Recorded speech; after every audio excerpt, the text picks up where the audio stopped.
Why, hello everybody, it is I, Mr. Mike. I hope I didn't screw up everything there for a second. Welcome on and all to the GamezAttack podcast, episode 18, called Grand Theft Auto or GTA 6 Incoming. I'm your host, Mr. Mike in the house. I'm in the house.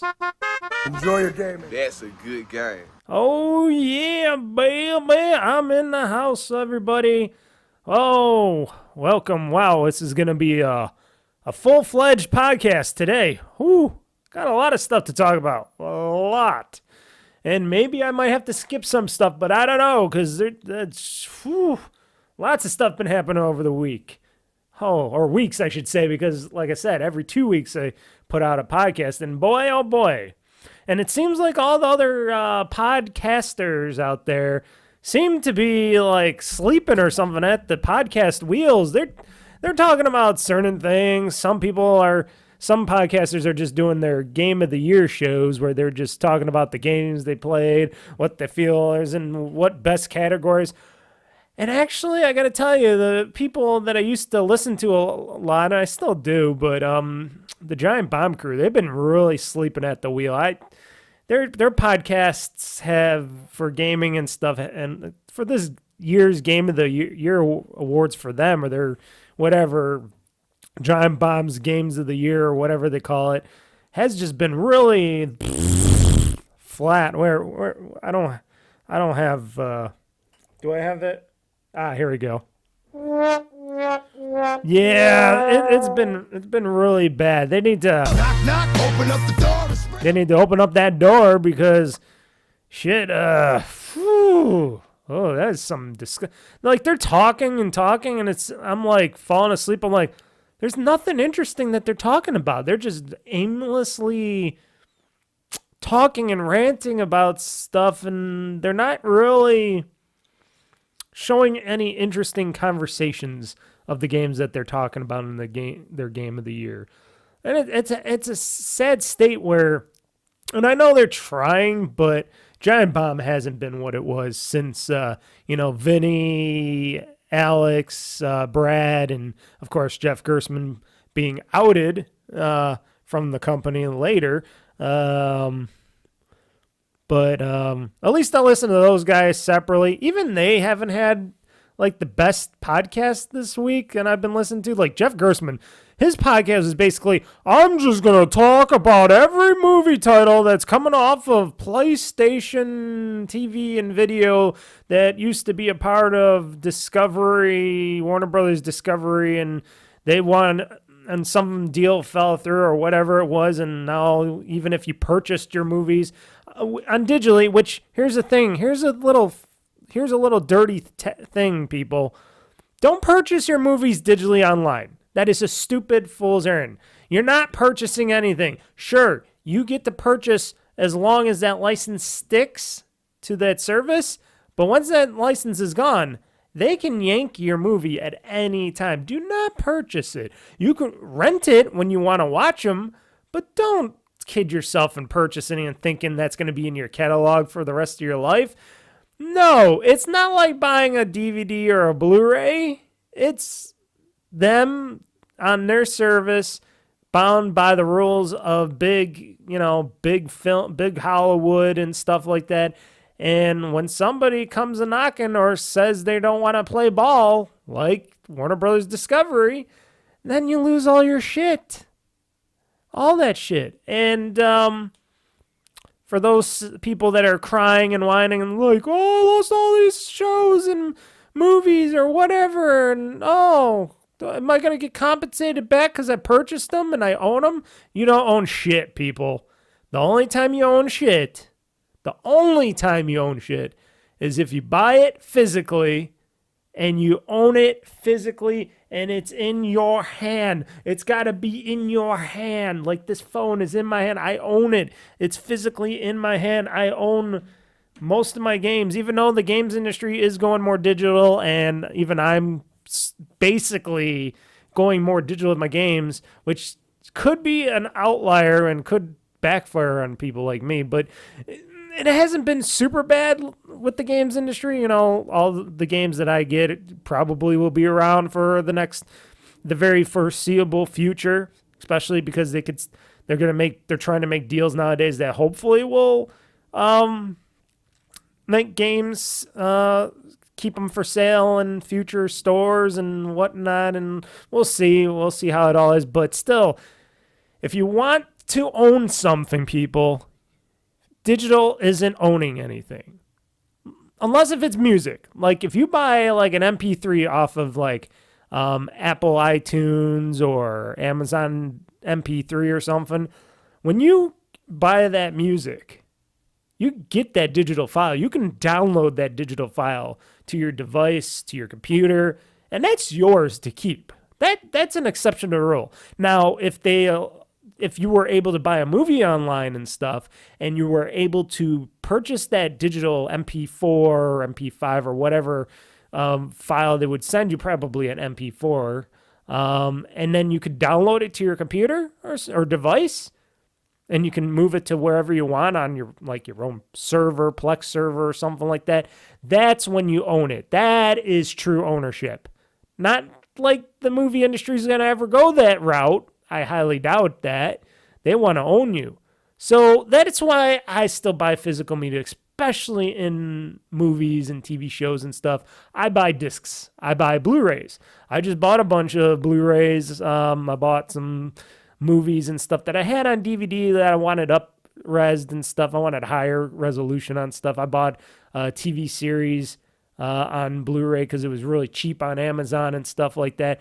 But I still buy physical media. Then I rip it. I rip it on my computer, which means I take the disc, put them in the computer. I know a disc, a hard copy piece of plastic. I put it in the drive in my computer, and I use a program to take each episode or movie and rip it to the highest quality that I want to. And I take that digital file that's a movie or a show. You know, I make sure it's all named correct, everything's working correctly and playing correctly. And then I take that digital file and I put it on my NAS server in my house, where if I want to watch this movie or TV show, I can watch it anywhere I want. I can watch it on my computer. I can watch it on my tablet. I can watch it on my TV in the living room. I can watch it on my phone. I can watch it on my Xbox, my Asus ROG Ally. I can watch it on the go. I can watch it anywhere around the world that has good internet. That is true ownership. Not that I want to go sell off that file to somebody and do bootlegging and stuff. No, I don't want to sell any movies. Hollywood, I should say. No, I'm not ripping movies to sell them or sell Blu-rays on my blanket or something. No, I want them as a personal digital file that I can get to anytime I want and use them for my own personal viewership. But that's me. I know there's people that rip movies and put them on torrents and stuff still, but you know what? I'm not like that. As long as you can give me the best quality of the movie you can and it's at a reasonable price and I can purchase it and I can take it home with me, you got my money. I'm not going to try to rip you off. As long as I'm able to get that movie. Now, if it's a movie I can't get or it's super hard to find and I can't get it, and the only way I can get that movie file or whatever is from a torrent site or from some other place or something, yes, I'm going to go to that and do that because you're not providing a decent, good enough way for me to get that movie or file of a show or something, and that's on you. That's not on me. I'd be willing to pay money for any shows and movies, but, you chose to try to fuck me over and say, yeah, we're going to keep this out because of something or whatever bullshit that goes on in Hollywood. But you know what? That's how it goes. So everybody, here's the thing. I don't want to hear anybody crying. I don't want to hear anybody complain. And I know there's a lot of people out there go, well, this is wrong anyways. The industry should change. There should be like a big lawsuit against them. There should be like one of those big, what are they called? I forgot what the multiple lawsuit is. It should be a big lawsuit against them, a big Man, my brain goes into deep freeze mode whenever I'm trying to make a point to my explanation, and I know what I'm talking about. But a class action lawsuit. There we go, class action lawsuit. Oh, we're gonna do a class action lawsuit and sue these companies because they're not letting us keep our movies because we hit purchase. Well, that's a bad thing that they're calling them movies to purchase. I don't know if that's the movie studios that say that, or if that's like the companies like Amazon or whoever that sells these movies digitally, if that's their wording on the notion on ownership, because that's not ownership. That's still renting, but that's long-term renting. And that's what they should put on there. Instead of purchasing, they should have renting and long-term renting, because you're not owning the movie, because whenever that movie goes off the service, you will lose that movie or show. It's just plain and simple. I knew about that before there was anything considered as digital movie renting and ownership. When Netflix was still in its minimal and minute stages of going streaming and stuff like that, and Amazon was starting to put movies on for rental and streaming and purchasing and stuff. The very early days, I knew, unless if it was like you getting an MP3 or an MP4 in this case for a video or a movie, you're not going to get ownership of it. Now, if they gave me a digital file of that purchase, sure, I own it.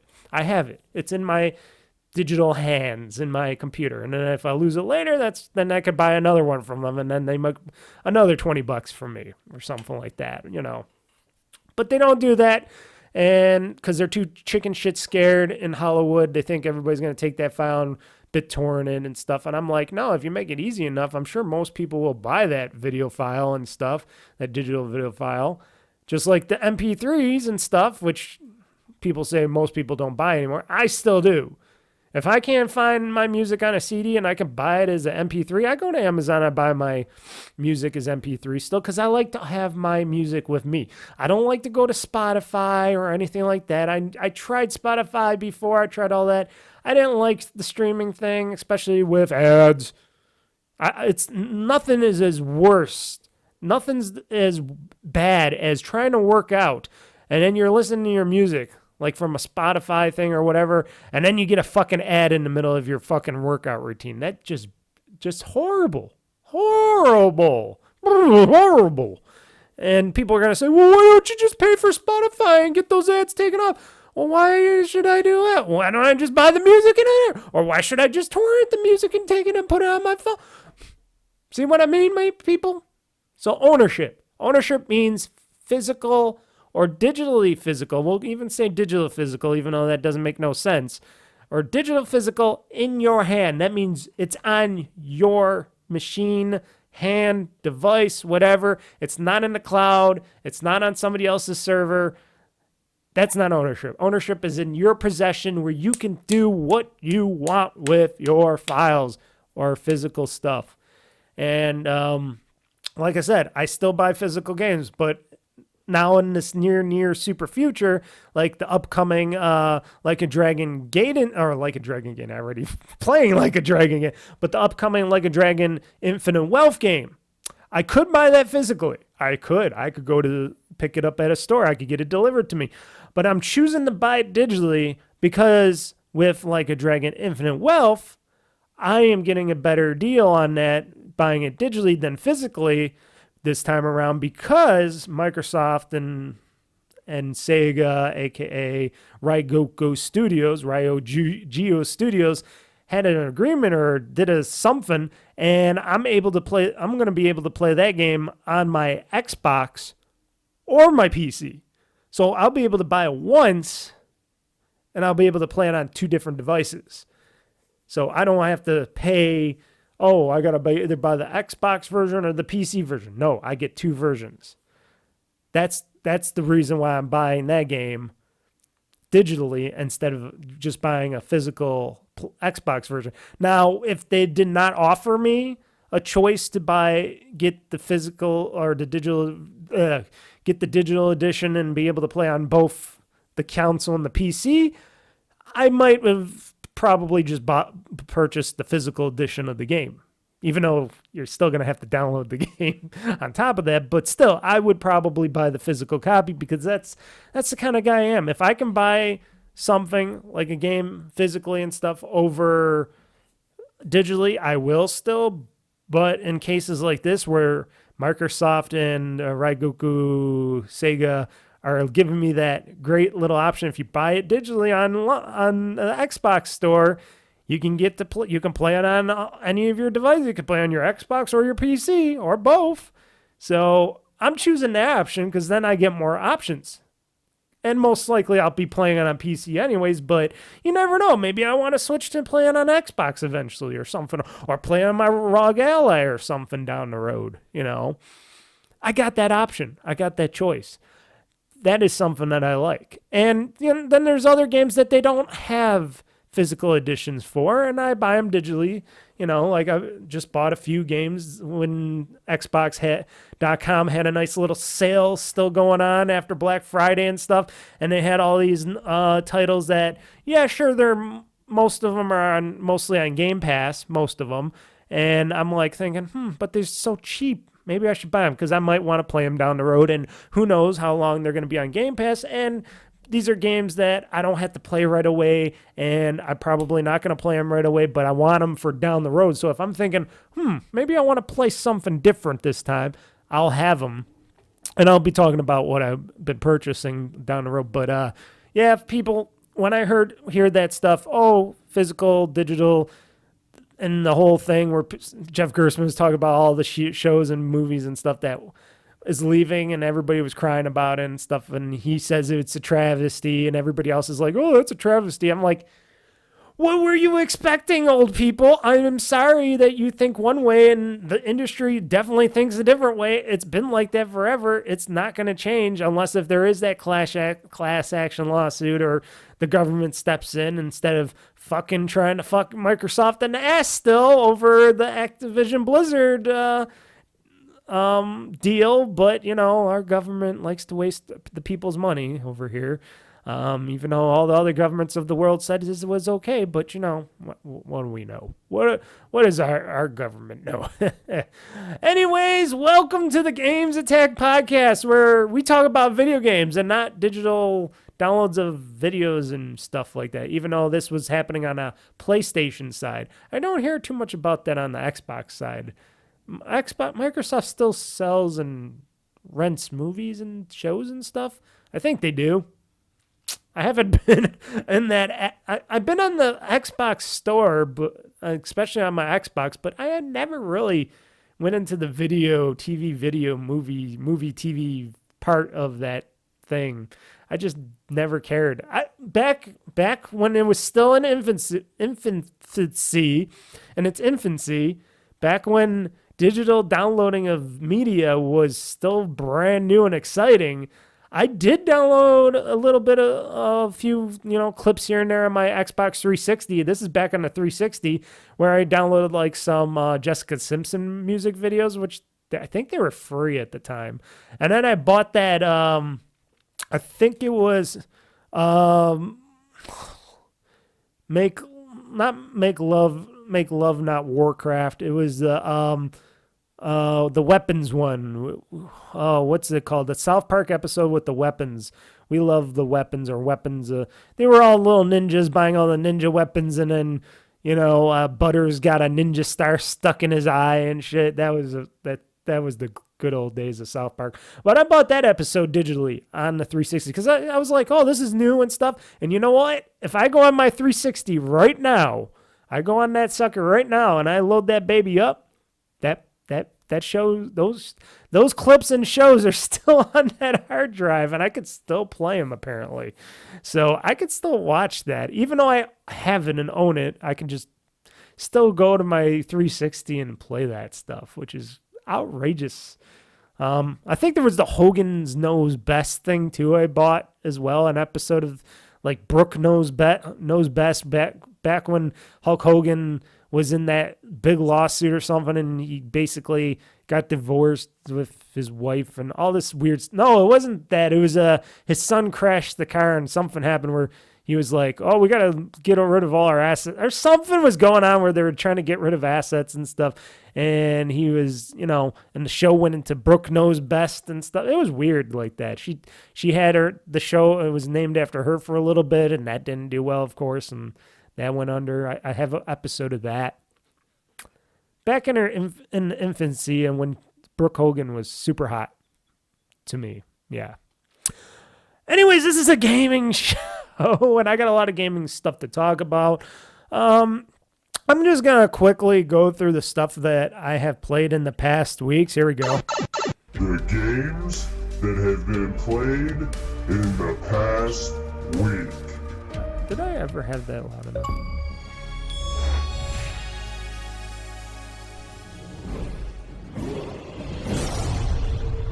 That's a good game. Enjoy your gaming. So, the games I've played in the past week, folks, well, we've been playing still more of that, Like a Dragon Gaiden, the man who erased his name, and boy, it's getting closer to that conclusion. We're basically up at the peak right now. We're at that height of the game right now. We're at the climax, as we would like to call it in the movie biz, where everything's getting really good and crazy and stuff, and it's getting really hot and heavy in the game, and things are going crazy.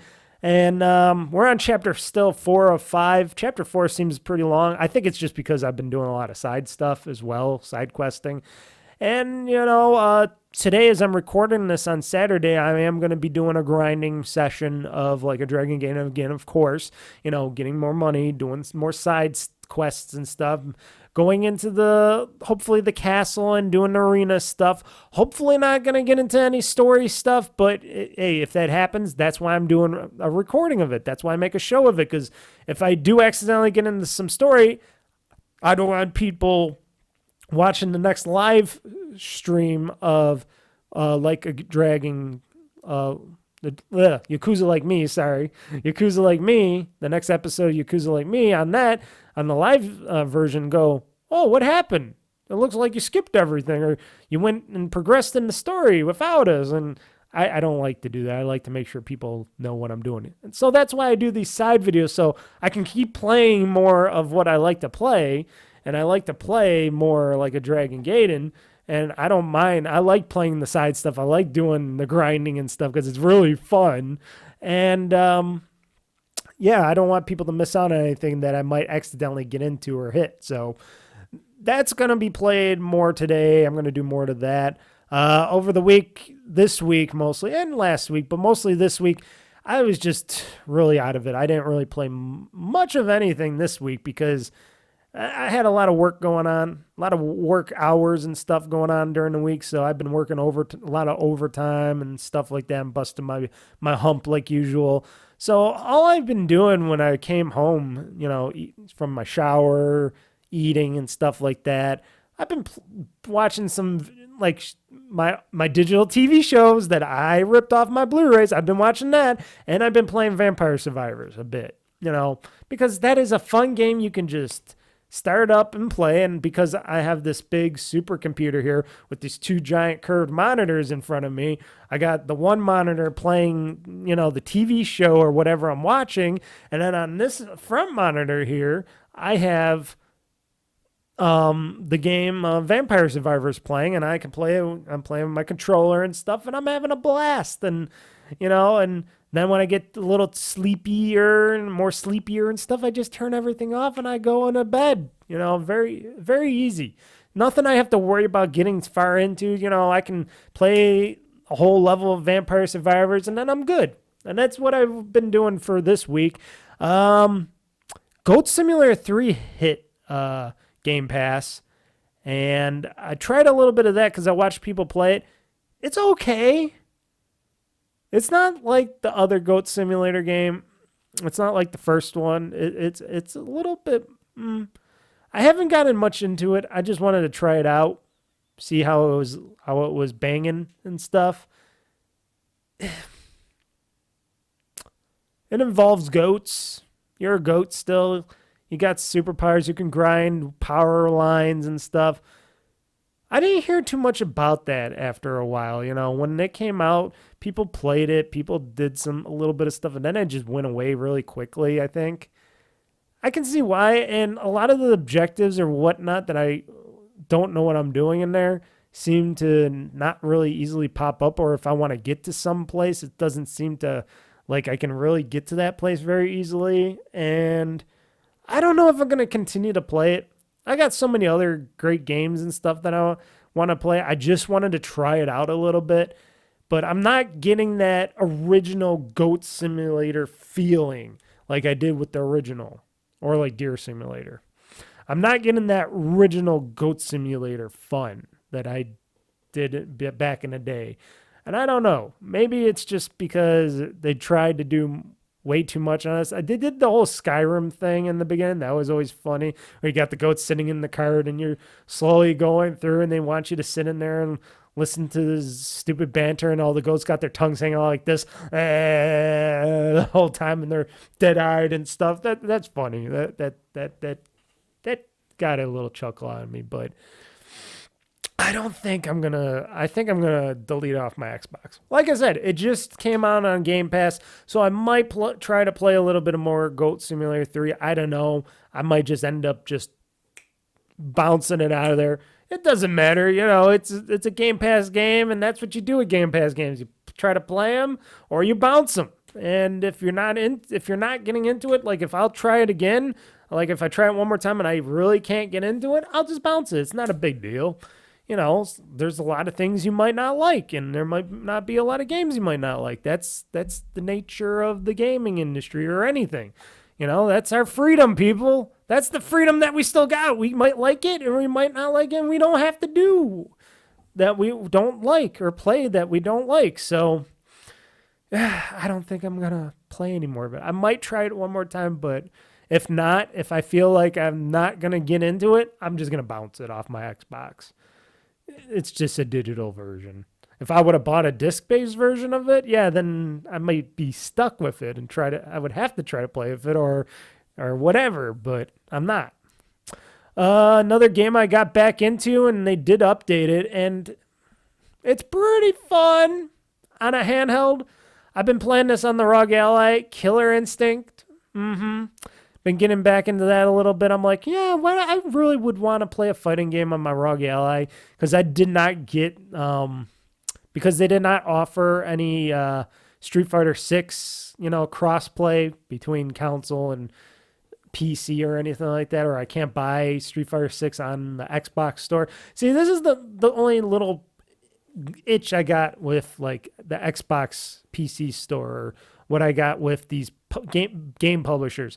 Why don't they put it on the Xbox, on every digital store? I know they do like deals with certain online stores, some online stores like the Epic Store or the Steam Store or something like that. But after that deal has been gone, why not put the game out on everybody else's store, like the Xbox Game Store for PC and stuff like that? Why don't they do that? They can make more money off that title or that game by doing that. And I don't see that there would be any problem with doing that. And think about it. If they did that and they put Street Fighter 6 out on the Xbox PC store, I would definitely buy it again. I'd give them another $60, $70 for that, maybe.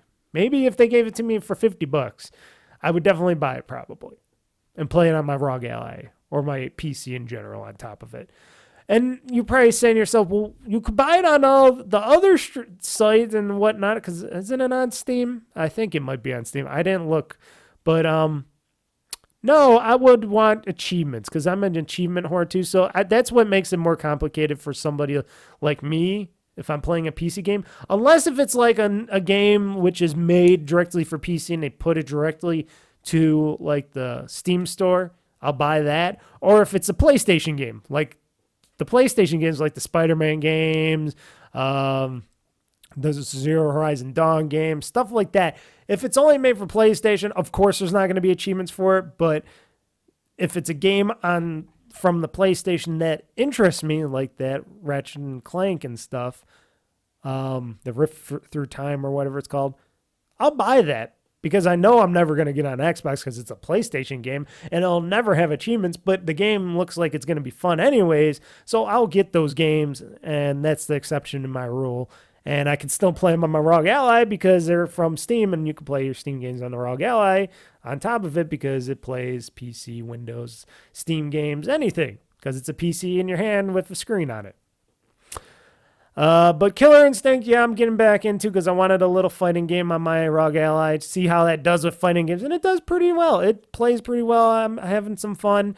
I might actually play some of that tonight before I go to bed if I'm not too tired, which usually I am, and then I just fall asleep because I'm like too tired to play a game in bed or something. And it's been like that for a bunch of weekends now and stuff and weeks. I haven't been taking that to bed with me. Usually I take my ROG Ally to bed, but I burn myself out so much usually during this time and stuff. I have not been taking my ROG Ally to bed with me, even though it's perfect to play in bed. But maybe I'll try to give that a shot tonight. I don't know. We'll see. I would love to play me some Killer Instinct on the ROG Ally in bed tonight. Just sit in bed. Combo breaker! Combo breaker! Just hearing that, it's hilarious. But plays really well on the ROG Ally. Looks beautiful, sounds great. Having it running at 900p and stuff, because that new 900p mode, I've been just using that, seeing how that helps with any battery life or how the game plays and stuff, instead of just doing full 1080p and stuff or going to 720p. And it's been seemingly pretty good. I gotta admit that 900p mode that they Asus put out for that ROG Ally is pretty damn good, I have to admit. And like I said, Killer Instinct looks and plays very well on that device, just like anything. So I've been playing a little bit of that, downloaded and put it on that. And I started, even though I'm going to be playing this during the holiday season, during Christmas mostly, I've been playing and I tried out some of Dead Island 2 on the Series X, which I purchased. Where did I purchase it from? It wasn't Amazon because they didn't have it. I think it was Best Buy, and they had it on sale. Yes, it was from Best Buy online, and they had it on sale, and they actually had it. I bought Dead Island 2 for the Xbox Series X, and I just started playing a bunch of that. I got through to the part where I usually see people stream up to, and then they don't stream it anymore and whatnot. I got up to that point after I beat the zombie bride, the big zombie bride, where she's jumping and smashing in the wedding place and in that hotel where the wedding's going on and stuff. That's what I got done with. Now I'm just going to other stuff, I guess. That game's a hit and a miss for me. It's a hit because I'm like, oh cool, I'm killing zombies with items. It's also a kind of a miss because it seems like a lot of the times when you're trying to hit these zombies with these items and these things, and it's not as easy or clear to upgrade, and they limit you on what you can upgrade or build and stuff like that. And it seems like sometimes your health does not, like, they can take a lot of health from you super easily. And I heard this game isn't super easy. I heard it can be a little challenging at times. So I'm giving it that. But it seems like, I'm thinking, oh, this is going to be like Dead Rising-ish, like Dead Rising 3 type of feel. It's in the realm, but it's its own realm, and it looks beautiful. It plays very well. It seems like it's more in reality, like a fake reality. Can I say that? It's like a fake reality with Dead Rising 2, or Dead Island 2, sorry, where, your character, I'm playing a female character, of course, and she's got this cool little, because she's got her one part of her leg, she's not a paraplegic, but she's got her one part of her leg cut off, so she's got the little bouncy leg thing going on there. It's pretty cool, and you can stomp on zombies' heads with her bouncy leg and stuff. And I guess she was heading to the Special Olympics when the plane went down and stuff. It's a really kooky, funny story and stuff. And, she can be badass at times, but sometimes it's like, oh, okay. And I'm sure it's with the dude, if you pick the dude too, it seems like at times, well, actually each of the characters you can pick in the game, I noticed they had their own stats. So she's better at certain things and bad at others. So I can understand it, but it seems like the game will punish you for, being like a female or something. It seems like it's kind of a sexist type of thing. I don't know. I never played as the guys or anybody else yet. I'm just playing as the girl, but I don't know. It has its good points. It has its bad points. It feels like it's a little harder for you to beat the zombies sometimes, or there's some lame ass gimmicks that keep you from having that extra amount of fun, but it's still fun. It's still in that realm of, ooh, these are zombies. I want to kill them. I want to take them out. But sometimes it feels like sometimes the zombies always get the upper hand on you a lot of times because they're just more powerful. And then they got those more powerful zombies, those what do they call them? The beast zombies, those really powerful, bigger, buffer zombies.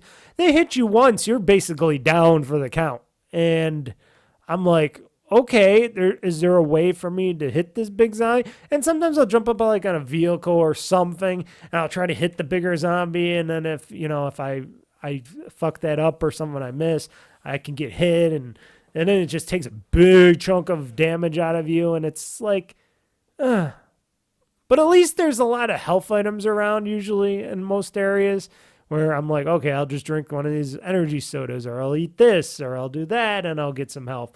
But still, it has its quirks to it. But I understand. People might want a challenge. Me, I'm usually not the bigger challengey type. I just want to play through the story and the games.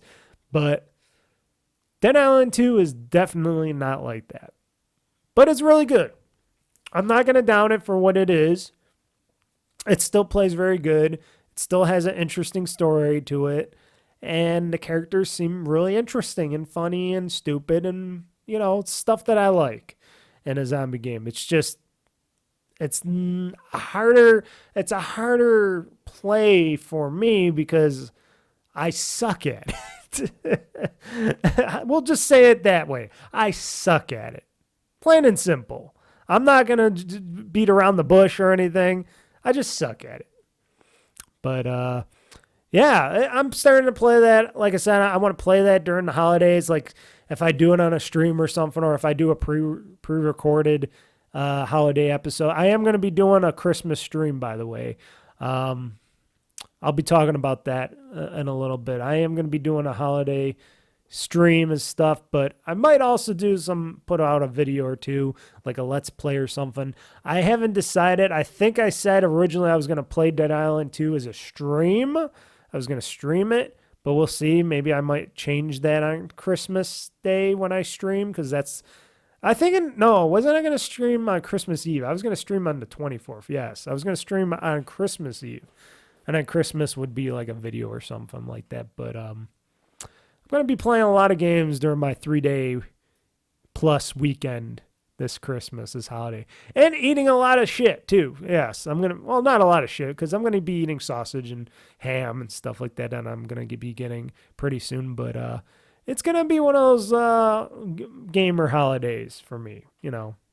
Not buying any gifts this year, not doing any holiday gift giving or decorating or anything like that. Just staying home, relaxing, eating food, playing video games, maybe streaming.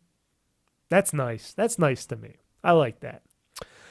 But basically, those were the games I played in the past weeks. I have not gotten back into any Phoenix Wright. That's something that I gotta kick my ass into getting back. If I don't play any today, I'll probably try to play more Phoenix Wright tomorrow, because I gotta play and get that Phoenix writing done. And there's still a lot of episodes, and boy, these episodes go a long time, and I like the Phoenix Wright game. I want to beat it, but it is long. It's long.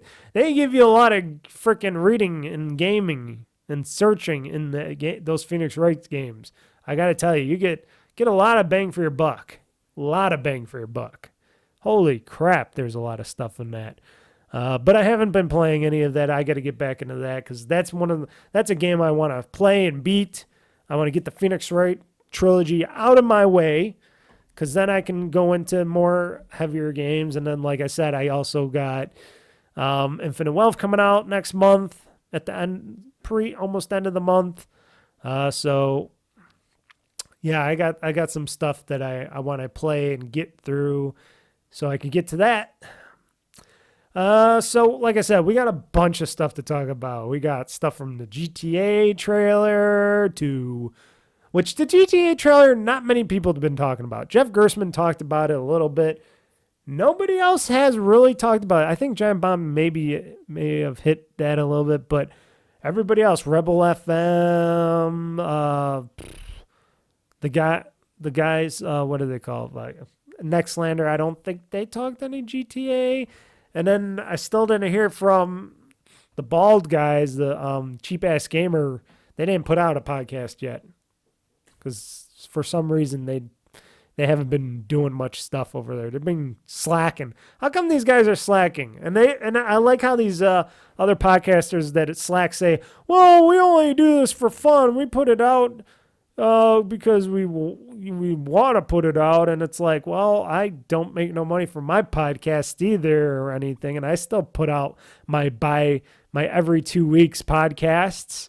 And I always do my streaming and stuff. How come when I work a full-time job, how come I can do it? I love to throw some mud at the so-called competition. I don't even call it competition. I'm not in competition. I'm still at the bottom of the food chain when it comes to podcasting and stuff like that. But I have fun doing it. I've been doing it for decades. Yes, I've been podcasting and doing videos for decades. Even though this stuff is all new, I used to do this stuff before all this stuff in a different way. So it's not my first rodeo on this stuff. But anywho, yes, we got lots to talk about. Game Awards, GTA 6 trailer, stuff in the gaming news. Also, I purchased some games because, I don't know if I mentioned it, but Xbox.com. If you go to Xbox.com or you go to the Xbox store, sometimes I like to go to Xbox.com because I always find certain things. And sometimes I search my Xbox store or the PC Game Pass store or Game Pass in general. And I usually find interesting deals. And if I find an interesting deal for games that I do like and I might want to play again or get into eventually, and they're really good sales or deals, I might end up buying the games.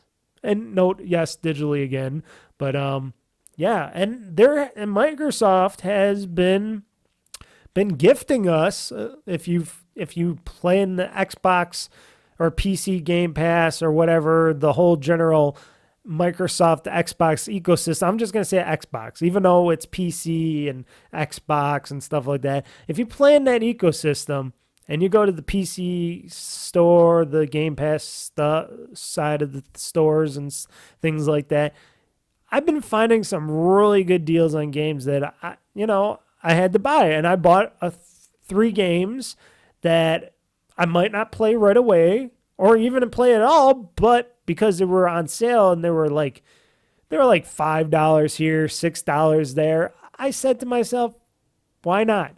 I think one was like $2.99 or something. I forgot which one it was, but they were deeply discounted. And I think one was like $12, but it was okay because it's the Lego Star Wars. I think that was what it was. I think it was Lego Star Wars Skywalker Saga for Xbox and PC. I can play on both Xbox and PC, folks. That's a big thing there. That's probably why it was a little more expensive, because I could play it on both. I put it on my ROG Ally. Now, no, I put the Lego Star Wars Skywalker Saga on the ROG Ally. Now, and I also wanted to play that because I played it once a long time ago. I didn't really give it a chance because I think I burned myself out on all the Lego Star Wars games because I played a shit ton of Lego Star Wars games throughout the years. Oh boy, did I play a lot of Lego Star Wars games. or Lego games in general. I shouldn't say Lego Star Wars because I played Lego Lord of the Rings games. I played Lego Jurassic Park games. I played Lego. What was the other Lego stuff? There's the regular Lego games. I played a lot. Indiana Jones, Lego Indiana Jones. I played a lot of Lego games, a lot of Telltale or TT games, I should say, not Telltale, but TT Lego games. And the biggest ones were the Star Wars games. So they had on sale from 30 or something to like 12 or something dollars, the Lego Star Wars, the Skywalker Saga. And I can put it on my Xbox and PC, which I put it on my ROG Ally because it's a PC. And I'm like, okay, I'm going to play this on a handheld eventually. When I get to it, when I want to play it. If I just want to pick it up and play a little something fun or something a little on the side. If I don't want to get into something deep or something, you know what I mean? I bought that for Xbox. I think this was also like more than $5. I think it was like $10 or something.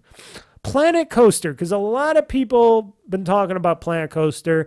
And for me, I used to like Sim Theme Park or Roller Coaster Tycoon and stuff like that. I have purchased one of the Roller Coaster Tycoon games, and I've been trying to play it, and it was a Steam game. Luckily, it was cheap. It was not catching my eye anymore. It was kind of eh. And I've been watching people play Planet Coaster. I've been hearing a lot about Planet Coaster. It's been around for a long time. You know, I think I was young when I seen the Planet Coaster for like PC or something in a box or something at Target or something like that. When Target still sold PC boxed games and stuff. And it was like $60, $50, it was like $50, $60. And I'm like, that's a little expensive. And back in that time, I didn't have a good PC. And also back in that time, it was not on Xbox. Now it's on Xbox. Now you can play it on your Xbox Series X and stuff like that. And it was cheap. And I said to myself, you know what? I'm going to pick up Planet Coaster because I heard a lot of great things about it. And eventually I'll pick it up and play it and build my own coasters and theme parks and stuff like that. Have myself some fun. And we'll see when I do play that. But that was a game that was on sale. And it was cheap. And I said to myself, why not pick it up and purchase it and pick it up and have it on my Xbox. Why not? It was a no-brainer purchase.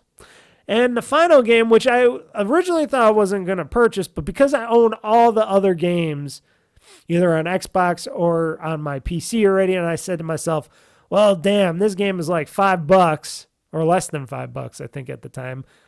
It would be it's a no-brainer, stupid thing for me not to buy this game. If I play it or not, which I might end up playing, because, of course, I love the Yakuza games, the Yakuza series. I purchased Yakuza 6, The Song of Life for PC, and I could play it on my ROG Ally. I downloaded it to my ROG Ally. Who knows when I'll ever play that, because I still got to play Kiwami 2 and all that. And like I said, I got all this other Yakuza games that I'm playing now. I'm playing Gaiden now. I've got Infinite Wealth coming in January. And holy shit, I play way too many Yakuza games. That's just because they come out with a lot of these Yakuza games one after another. And I like all the Yakuza games, like Ishin. I know a lot of people didn't care for Ishin too much, but I liked Ishin a lot when I really figured out the best moves and how to play it and stuff, you know. I really got into Ishin. I really got into Ishin's storyline, and man, I loved all the Yakuza games, even the worst ones. The worst Yakuza games was it was either 4. Which one was it? It was the one you had to play as Hiroka. I know I like that girl, but shit, when I had to play as her for a big chunk of the game, I was like, ugh, okay. That was the only one that really kind of was boring at that point. And then it got good again, because then I'm like, oh, good, I can play as Kiryu and stuff again. And I think that was 4. Because doesn't she turns into the pop star, and I think in 4, or was that 5? I think maybe that was 5. And then 6, she has the kid, of course, unbeknownst to Kiryu, that because she was living by herself on her own. She ran away from the sanctuary, from the whatchamacallit, I can't, the mortgage. The mortgage. She ran away from the mortgage. Yes, she ran away from the mortgage and had a kid. No, she ran away from the orphanage. Yes. Basically, because she was looking for Kiryu, because Kiryu was, what was he? He was like shot or something, or he's in the hospital, or something happened where he wasn't in the picture for a little bit. So she ran away to find him or whatever, do whatever to help out the orphanage kids. And then she got herself into some situation where she met this Yakuza guy or whatever. They fell in love. They made love. She had sex with the guy and got pregnant and had a kid with the guy, blah, blah, blah, blah, blah. And we didn't know who the guy was. But Kiryu, when he came back, he's like, oh, shit, she had a kid? And, oh, shit, who's the baby daddy? Because I'm going to beat the shit out of the baby daddy. Oh, that's when it got good again, because Kiryu was on the search for his adopted daughter. But yeah, the series goes in the weird places. Now it's just... But I think the lowest point was when I had to play as Haruka. And that was only for a little bit. That's when she was becoming a pop star, and you had to be a pop star and stuff.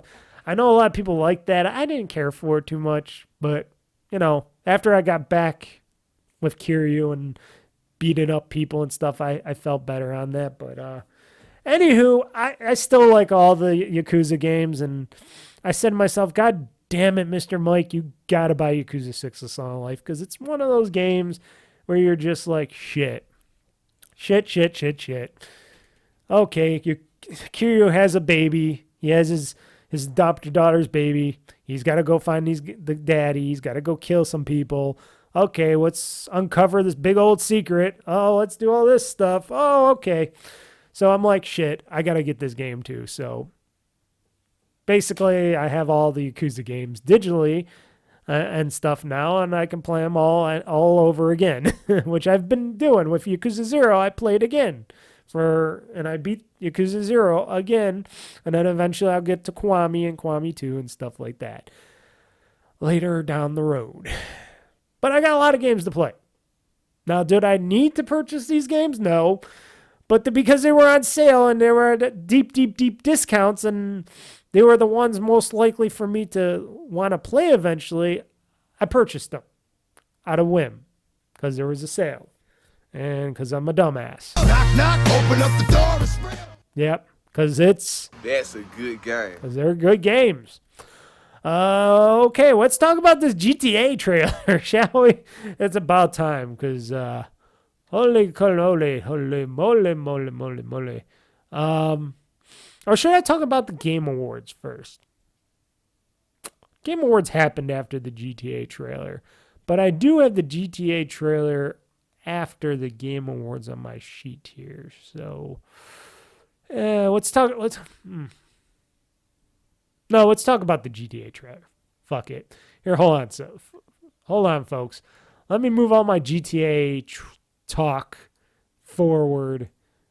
We're gonna go forward with the GTA talk here. What was this? Okay. Anything else? Rockstar. There we go. Okay, anything else? Oh, yeah, this is GTA news, too. Holy cow, I had a lot of GTA news. And I'm not going to talk about this, even though this is all, like, news and stuff, and it's all blah, blah, blah, blah, blah.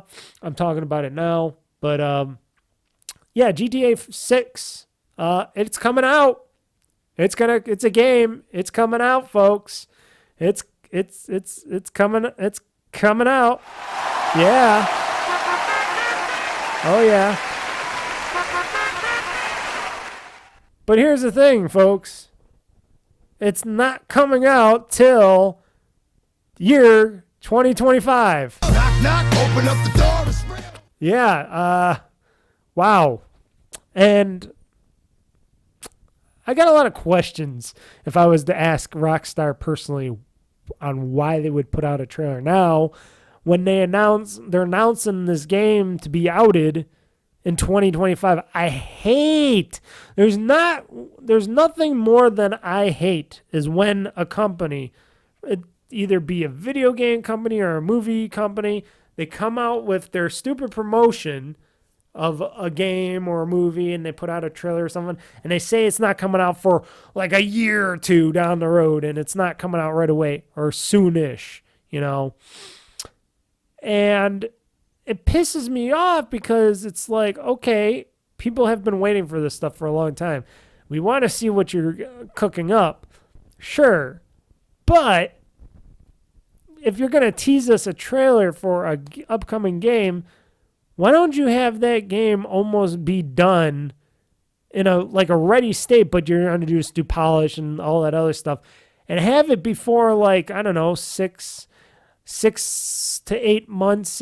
You know, I can go up to, I wouldn't say a year, like at the end of the year. Like if they were going to announce this in the summer or something, and then it was going to come out at the end of that year or something, or they announce it like now and it's coming out next year around September or something. Like they announced it now. Why not like in September or something, you know? It's kind of annoying on when they do that and people do that. Rockstar is definitely one of those people that's like, oh, you're waiting for this great game. You're going to love this great game, but we're going to make you wait even more. We're going to make it so that drives you crazy, basically. I wish I had a button that says, you drive me crazy, but I don't have that. I got Goofy yelling. That's what it makes me do. It makes me go. Yeah. I'm trying to look for the right button here. Give me a second.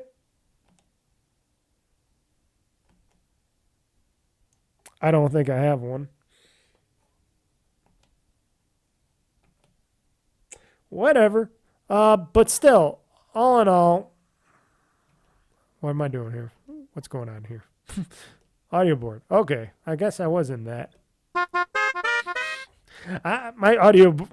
My Steam Deck. I need the bigger Steam Deck. I said that before. I have all these things, and I gotta go button tab through all my sound effects and stuff because I got too many. And but anywho, yes. I hate when people make trailers out for that stuff. Movies, TV shows, stuff. Oh, it's gonna come out. It's gonna come out. Oh, maybe next year or the following year. They did not need to do this. They could have said, well, no, we're still cooking up the game. The trailer's still going to be cooked up.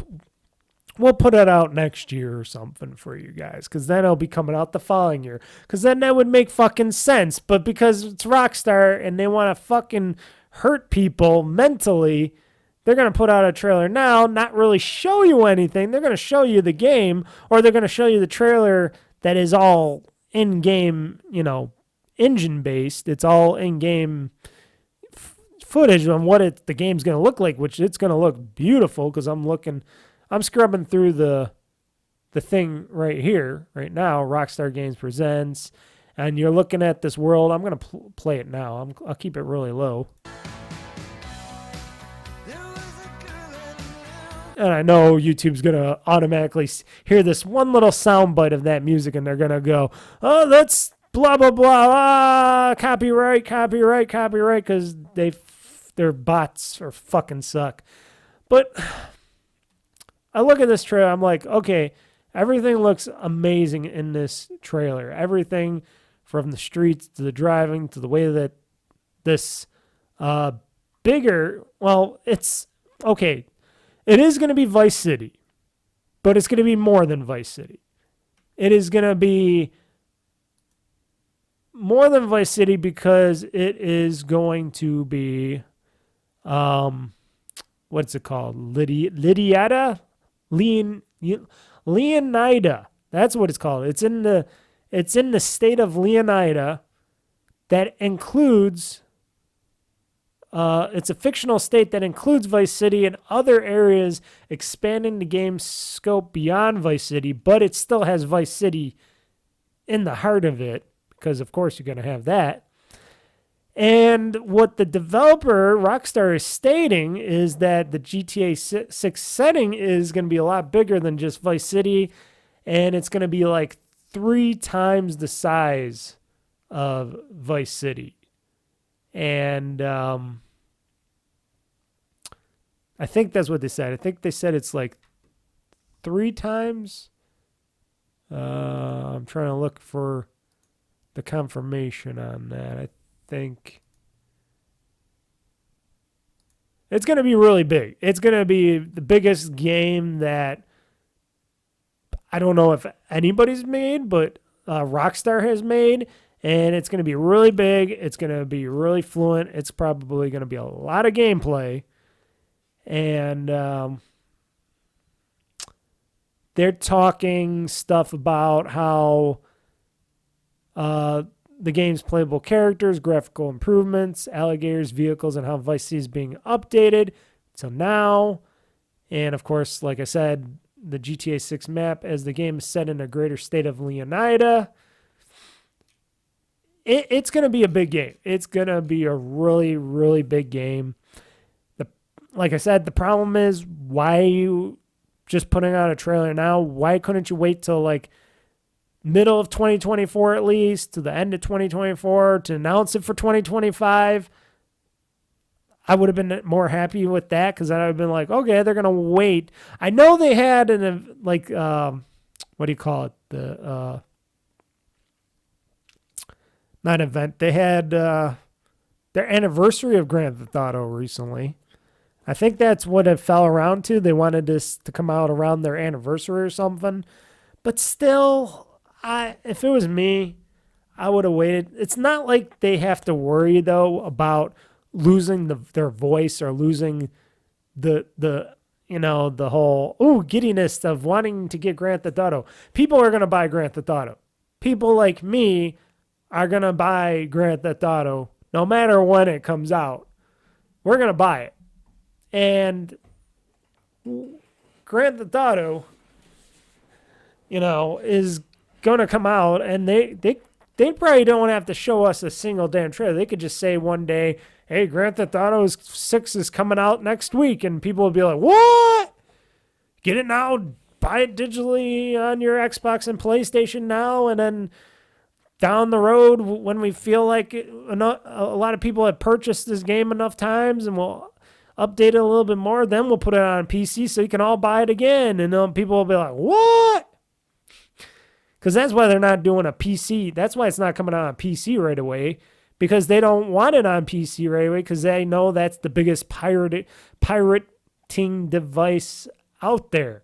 Because you have the game on PC, people are going to pirate that shit no matter what, and then people can play it anywhere they want, and sales will be a little less, and that's what they're fucking worried about. That's why they wait till the last for PC to be last. It's not because they can't do it, because a lot of games put their games out on the consoles and PC at the same time. These guys just want that last because they know people are gonna try to take assets from it. They're gonna try to do this. They're gonna copy the game, put it on BitTorrent. And they know more so that the Xbox and PlayStation side, those consoles are more locked down, and it's harder for people to rip the games and, do that stuff off the consoles and stuff like that. They're more secure, and then they know they're going to sell the games on those consoles as well for whatever. Of course, they're going to do $70. I hope they don't try to do more, because I heard rumors, and the rumor mill was because this game is going to be super expensive and all that. I don't know if it was the CEO of Take-Two. I think I bet he would be the jackass that would do it. Somebody was calling for, maybe we should charge even more than $70 for this game, because shit, it's going to be a lot bigger game. It's technically a juggernaut. Maybe we should charge like over $100 for the game or something, so we can recoup our costs back and stuff. And I'm like thinking, that would be a death nail to you guys. That would be a bad situation because I doubt even the most I gotta play this game gamers out there are gonna be willing to pay over $100 for this game or something more than 70 because they're expecting, oh, this game is gonna be big, but it's gonna be $70, and the games industry doesn't understand that. They think, oh, we could just sell it for whatever and fuck the people. We'll just sell it because we just don't know how to make a decent budget for a game. Even though they're going to probably sell a lot of cosmetics and whatnot in the game. I'm sure you can buy those shark cards now because I'm sure all that shark card money will be able to go into the game. Unless they change the currency of this game. But, yeah, it's just one of those things where it's like, okay, it's Rockstar. But I was watching the trailer and seeing what was going on. It looks beautiful. There's a lot of great cars, a lot of things. The thing that has me worried the most, and not a lot of people probably question this or care about it as much or they weren't really talking about this aspect. They were talking about different aspects. But to me, I'm worried about the social aspect of this game, the social network of this game. I'm hoping because they're showing all this crazy shit that goes on in Florida with everything that happens in Florida, that because everything's crazy and you got all these YouTube and whatever, Twitter and whatever videos going on in this game. And basically, let me see here. Let me get to a good point here. I'm trying to go into a good point of this trailer here. And they're showing all the social media stuff in the game. I'm hoping there's not going to be a lot of social media stuff in this game. I'm hoping that when I'm playing the game, I don't have to do any of this or a lot of this social media shit. I hope that's not what they're going to try to go for this time around in the game. Because I don't like social media. I don't really do social media unless if you consider my YouTube videos and me doing this podcast as social media and I get some comments back or whatever and questions. Sure, that's social media, but it's a more contained social media. I don't do Twitter anymore. I don't do Facebook anymore. I haven't done Facebook in forever. I don't do any of those other social networks or whatever, gimmicks or anything. I just do videos. I post them.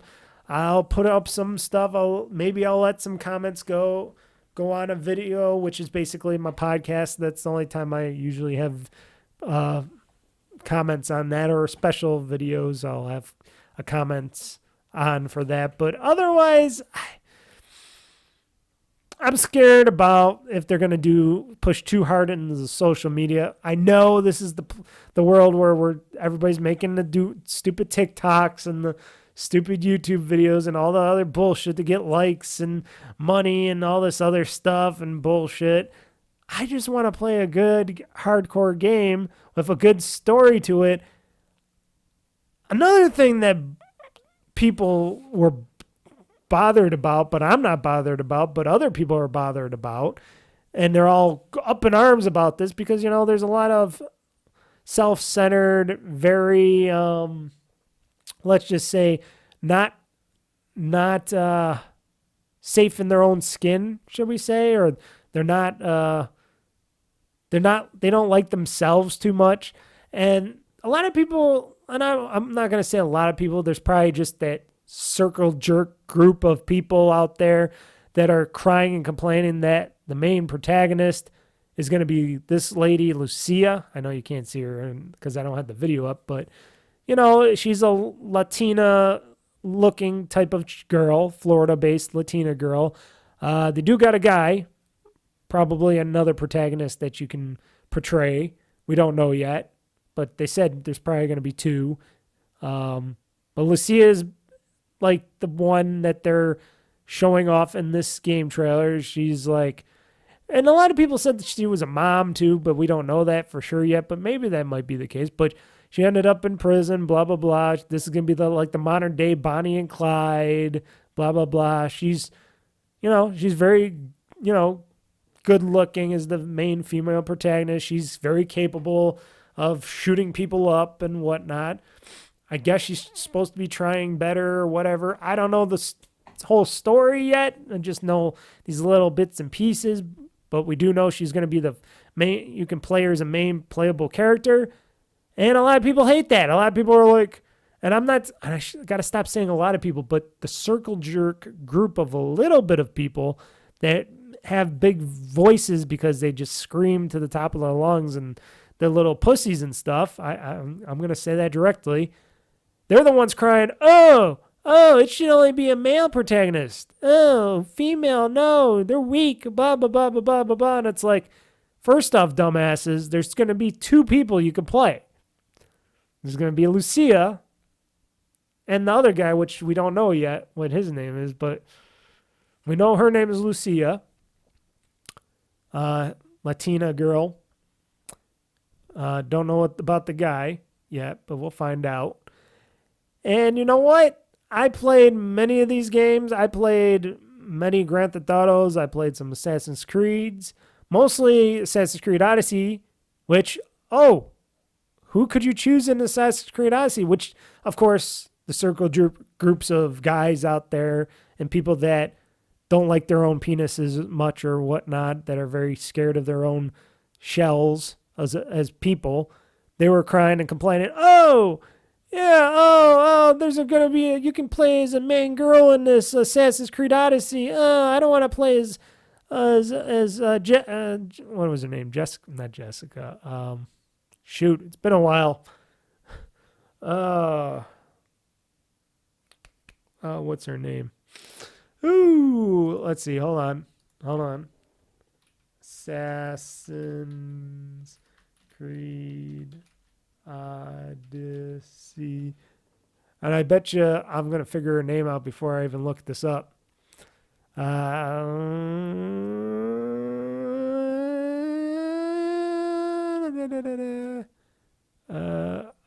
Shoot, what's her name? Cassandra. Yes, I remember before I even found her name, because even Wikipedia and everything doesn't pop up the thing right away. No, Cassandra. You can play as Cassandra, and guess what? I played as Cassandra throughout all of Odyssey because she was the badass bitch that could take down people, and she looked damn good doing it. Oh, how about the Tomb Raider games? Who do you play? Lara fucking Croft, a female. Kicks major ass, looks damn good doing it in those booty shorts. And now you got Lucia, which I'm seeing her and her beautiful long legs, nice booty shorts, not a big fat ass. Thank God it's not a big, because I know a lot of women nowadays like their big fat asses and stuff. I don't.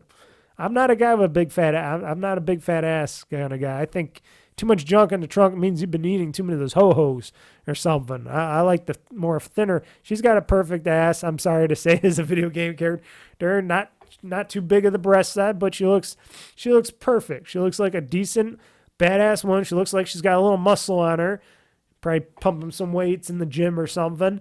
She looks like she's gonna be able to handle herself, killing some motherfuckers. And you know what?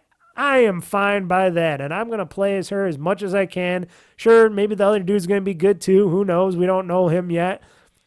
But maybe he'll be good, and if you could switch between the two of them, that's what probably I'll do.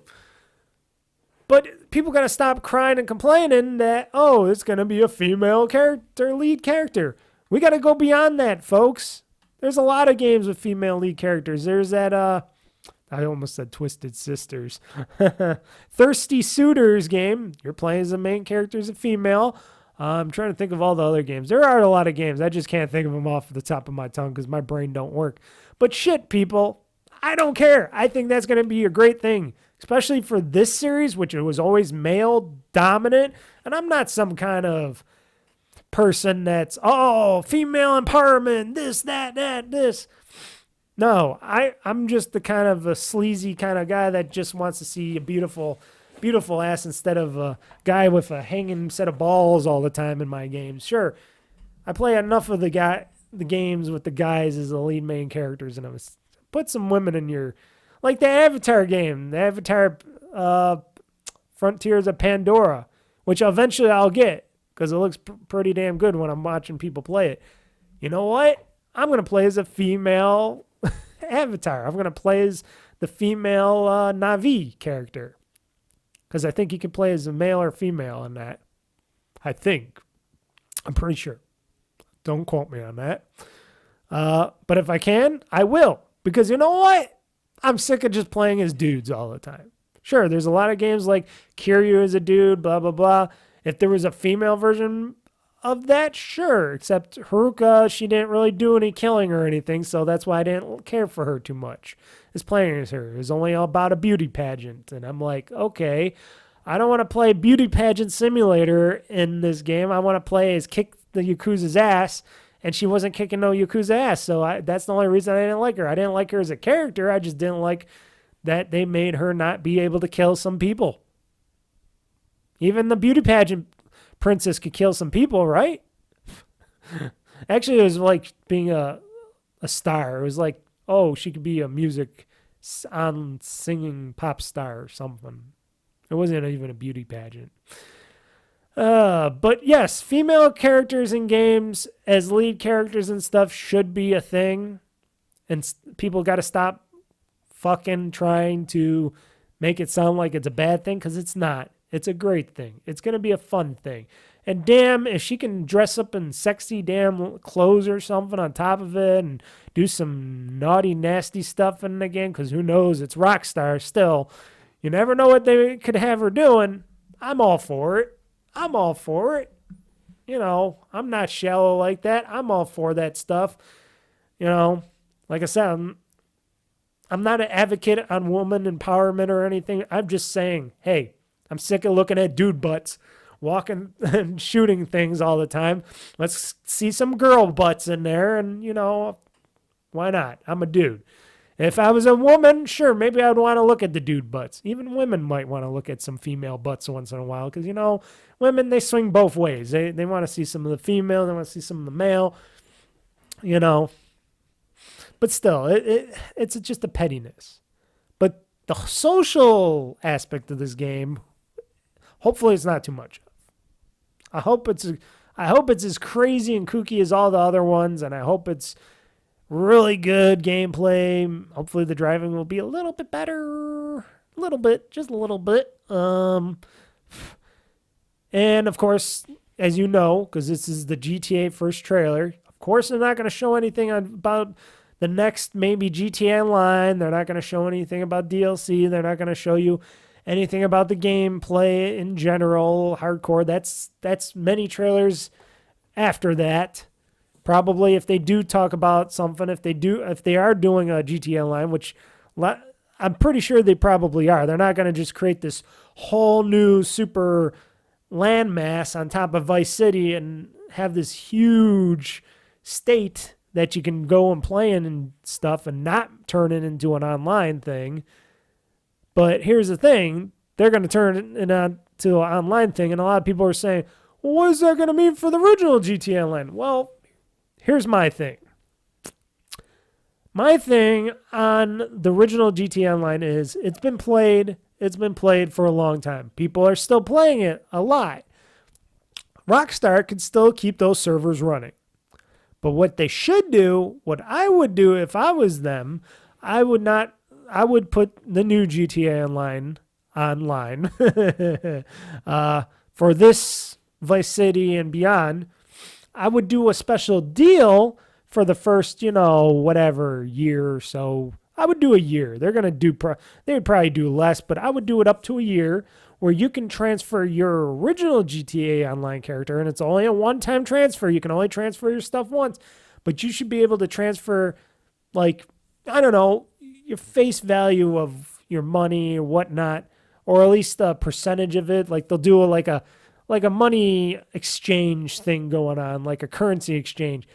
And you should be able to transfer as much and maybe get a couple cars of your choice or whatever are equal to value of cards of choice for the new game, sure, that might give some people an advantage in that. But if they're paying for these shark cards and in-game currency for stuff, they should be allowed to carry that over to the new game and be able to transfer a lot of that stuff, but not all of it, but a lot of it to the next GTA Online game. And then they could go on from there, and they'll have some cool cars. They'll have a cool crib. They'll have things to do and stuff, and then they'll feel just. I would feel justified if I can do that.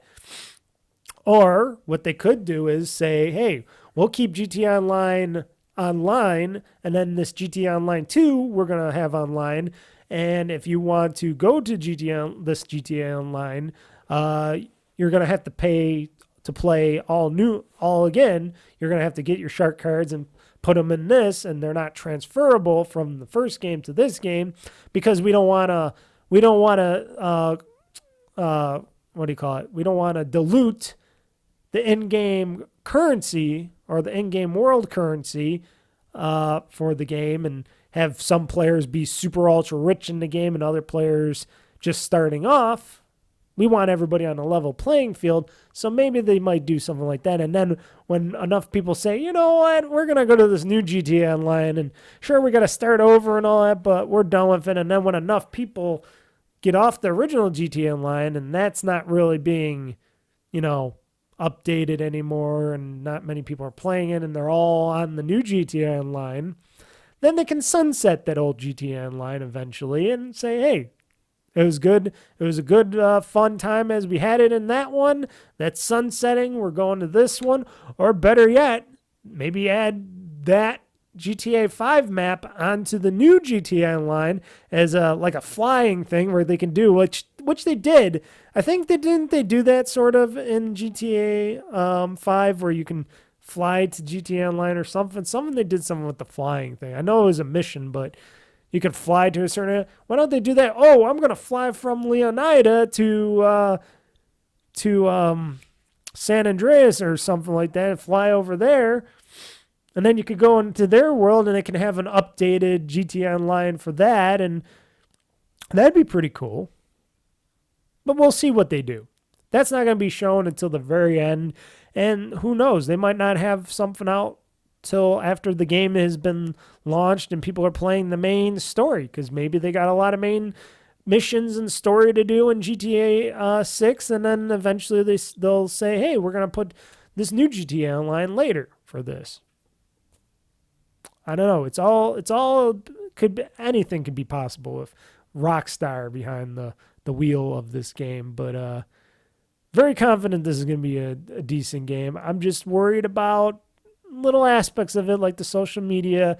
I'm hoping it's not too much of that bullshit in the game, and I'm hoping that they don't try to charge more for the game, because I've been hearing lots more rumors than there should be on that stuff, and that gets me a little don't do that, Rockstar. I know people will still pay to play it, but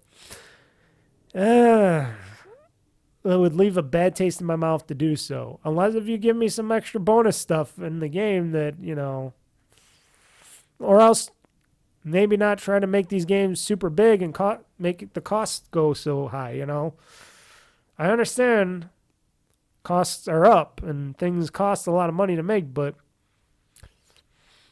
don't push it. Don't have people choose to what to play and not, because it's not that kind of a time anymore. You'll get less people playing GTA 6 if you have too much. If you have the costs go up too much on the game than you would if you charged like $70 for it. Which, honestly, like I said, there's very few games which are getting greater and greater now. But because they're newer, they're using new technology. They're actual next-gen games. This is going to be a next-gen game going forward. These are going to be definitely worth $70 because they're adding more value to them. They're doing more stuff. They're going to graphically look better, et cetera, et cetera, et cetera. So, of course, these are going to be games that are going to be worth that, that up in price and stuff. And then, of course, if they sell cosmetics or something, or if I could buy some goofy hats or shirts or something in the game, For stupid people like me, yes, that would be okay. For people like me, I know a lot of people complain about that as well, but hey, what do you know? So there was also a lot of leaks going on with GTA 6 to the upcoming trailer, which also leaked early, a day early. So Rockstar decided, well, instead of people watching this shitty trailer, we want them to watch the official trailer on the official YouTube or Rockstar website. So they posted it a day early, and people said they were a little bummed and whatnot. Why would you be bummed? Because I know you wanted it on the day you wanted it on, but still, I wouldn't be bummed by it because a lot of people were fighting and they would do anything to at least see the trailer earlier, So, you're getting those people new and old wanting to see the trailer no matter what. So there you go. You got yourselves a winner. And then with this employee's son, this was the funny one. Some leaks may have just came from Rockstar employee's son where he was posting like screenshots or screen videos of the game running and looks to be maybe their house or something, like early builds of the game and stuff like that. And it's like, if that was my damn son, I'd be like, okay, kid, no more phone for you, no more social media, no more playing Grand Theft Auto 6 for 2 years or a year. You're waiting until way after this game comes out to play it because you did a no-no. You could get this person's parent could get fired from Rockstar depending on how high level they are in Rockstar games. But that employee's son could get their either their father or mother, because who knows? It doesn't. I don't know if it's a mom or a dad that's the one working at Rockstar for that. Could be a male or female. Who knows? But the parent, they could be shit canned for that shit, for their son doing that stuff. And yeah, that son should pay. I'm sorry, but that kid should pay. If it was my kid, I'd be like, no, you do not do that shit. You're going to get me fucking fired, kid, and I'm making a shit ton of money here. I'm not losing my job over your little fucking ass. Sending your ass to boarding school. Your ass is going to boarding school. No GTA 6 for you. Yes, I'd be the most evil parent ever. No, but yeah, the kid should be in big trouble for that. I would definitely not. I'd ban him from playing GTA 6 till after it releases. I mean, really after. I mean, like a half a year to year later. I'll be like, no, see, you leaked it early. You leaked personal, private information. And me and Rockstar believe that you don't get to play this game till after a year after this game comes out. So all your little friends and everybody else can play it, but you can't because you're not going to have a computer or an Xbox or anything for a very long time because you almost got my ass fired. Because that's a big deal. You should not do that. Kids should know better. Well, who knows how old the kid is, but if he's posting stuff on social media and stuff, I'm sure he's old enough to know. And then, like I said, this leak a day earlier than expected for the trailer. Sure. Yeah, they were bummed a little bit. But here's the thing. Don't be so bummed because now, even though it came early and they've been having some problems with leaks and hacks and stuff lately over at Rockstar Games and stuff, that's how they should be kind of proud of that because shit, they're making the next Grand Theft Auto right now. And if people are willing to do whatever it takes to try to find anything about this game or try to play the game early or get whatever little leak or whatever from it, they should be proud of that. They should be like, ooh, they're really wanting this game to be good. They should be getting really excited and getting that game to the best it can ever be because, damn, people want to break down walls just to get to this game early just to see what the fuck is going on in this next adventure of GTA. That is something that you could be proud of because, it doesn't happen to every developer out there. There's a lot of developers that are killing for that kind of publicity. They would be like, oh, why don't somebody break down our door and play our game? I bet you Warner Brothers with the Suicide Squad and all the other games that aren't going to do well, I'm sure they would want that kind of publicity of people trying to knock down their doors and trying to play the games early and get good coverage and stuff and have people excited about their game like that. But no, that's a special rarity, especially for GTA 6. And then you got these young kids out there going online, posting stuff. I'm not even really going to talk about it because Jeff Gerstmann already talked about stuff like that, about all the posts on YouTube about the game and all that, and going, oh my God, this is an epic event. Oh my God, I feel sorry for the people that already died. They couldn't see this trailer and blah, blah, blah, blah, blah, and stupid stuff like that. I'm like, really? How old are you? How dumb, stupid shit are you of leaving stupid comments like that? It's just a video game. Yes, I'm super excited myself. Yes, I cannot wait. If I had an in with Rockstar Games, if I had an in with Rockstar Games, and they would have granted me a personal private, code or a build of GTA 6 and I got to play it early, I'd be peeing and shitting myself, of course. And 2, I would not be putting it on any social media because I'd be like, fuck all you.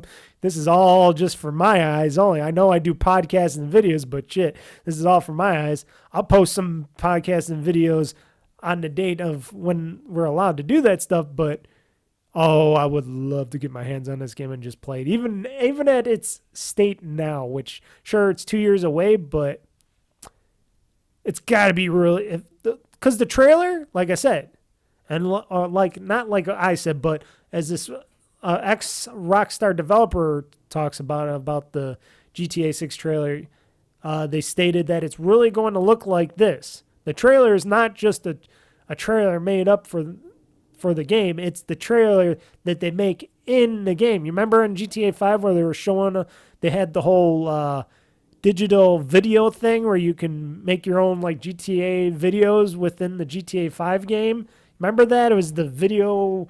I tried to do a little bit of that. I was never good at that. I thought the GTA editing studio was kind of crappy. I thought it was very hard and crappy for somebody that does videos and uses video production equipment. That was pretty awful to me on how it was working and what I could do and couldn't do. And I had a hard time figuring shit out. So I never really played around too much with it. But with, them knowing their own equipment, knowing their own video editors and stuff, and having their video editor inside the GTA machine, inside the GTA code and stuff, and they make these videos from the game and the game assets and everything else. So when it looks like what it does in the video, that's what you're going to end up playing. Now, how our consoles and later down the road PC are going to handle this game, this is going to blow even probably Cyberpunk and stuff out of the water. Because Rockstar, they use their own in-house game engine, and they know how to make a good game. They know how to make good game engines, like Red Dead Redemption 2, GTA 5. When GTA 5 came out, that came out at the end of the 360 and PS3 life cycle, and I bought it for 360, and it looked great. Now, it ran a little shitty at the beginning because it just needed some, it needed more horsepower, but it was still good. But then when I was able to play it on the Series X, or not the Series X, the Xbox One, when that came out next and stuff, and they updated it, it ran butterly smooth. It ran great. It was playing amazingly well, and then it looked beautiful then. And now it's just like, wow, they're doing some good in-game tech with this stuff. They're making the realisticness of their games going well beyond. And they should be very happy of what they're creating here. Very happy. Because not many people will make as much details in a game as Rockstar does with their games. And even like I said, this Rockstar developer was saying, hey, believe me, he says, You're watching this trailer, everything in this trailer is in-game footage. It's in-game. What it looks like is what you're going to be seeing when you play it, and it looks beautiful. It looks beautiful, except for some of these fat people, because they got some fat people in there, and I'm like, I don't want to see the porkers. But then they got your sluts, and then they got your hookers, and then they got your bad boys and stuff. They got your motorcycle boys and everything else. You got Lucia, and you got everything else, and it's gonna be a great game. I'm really excited for it. And like I said, it's gonna be a lot bigger than just Vice City, so we're gonna be playing this for a while. It's gonna be a big game. Who knows how long it's going to take us to get from one place to another. But, and I'm sure they're going to have an achievement that says, oh, you went all over what is it called? Lionada. I forgot the name of the state already. You're going all over the state. You got to drive all over the state and back. That's going to be an achievement, I bet. And people are going to do it like me because we're stupid. And it's going to take us hours and hours to go drive around this state because we're stupid. But yeah. So I wonder when the next trailer is going to drop. Are they going to drop one in January or February? Are they going to drop like one or two more trailers in 2024? And then when 2025 comes around, they'll drop another couple trailers. What are they going to do? That's what I'm wondering. How many trailers are they going to still drop throughout the year and into 2025? And are they going to drop at the very end, a Grand Theft Auto Online trailer? Or are they going to drop a trailer that has the whole story and then it has the date when it's going to release? I'm interested. But we'll have to wait and find out because Rockstar will not say anything until they're ready. Unless if they get more leaks or something, but... they got to keep that security tight. They got to keep that security very tight there. It's not easy. One more little thing about Grand Theft Auto and Rockstar and stuff. The GTA trilogy, the definitive edition of the GTA trilogy, is going to be dropping on Netflix next month. Or is it this month? It's probably this month because I think I was reading this last month. But it's coming. It's coming. When did they say it was coming? December 14th on Netflix mobile app. December 14th this year. It's coming. Will be officially become available to Netflix members for no extra cost on Apple's App Store, the Google Play Store, and the Netflix mobile app on December 14, 2023. Oh, okay. So it's coming to all those places for no extra cost. Because if you have a Netflix subscription with the game subscription or whatever, you get that game. So you get to play all these on your phones. Blech.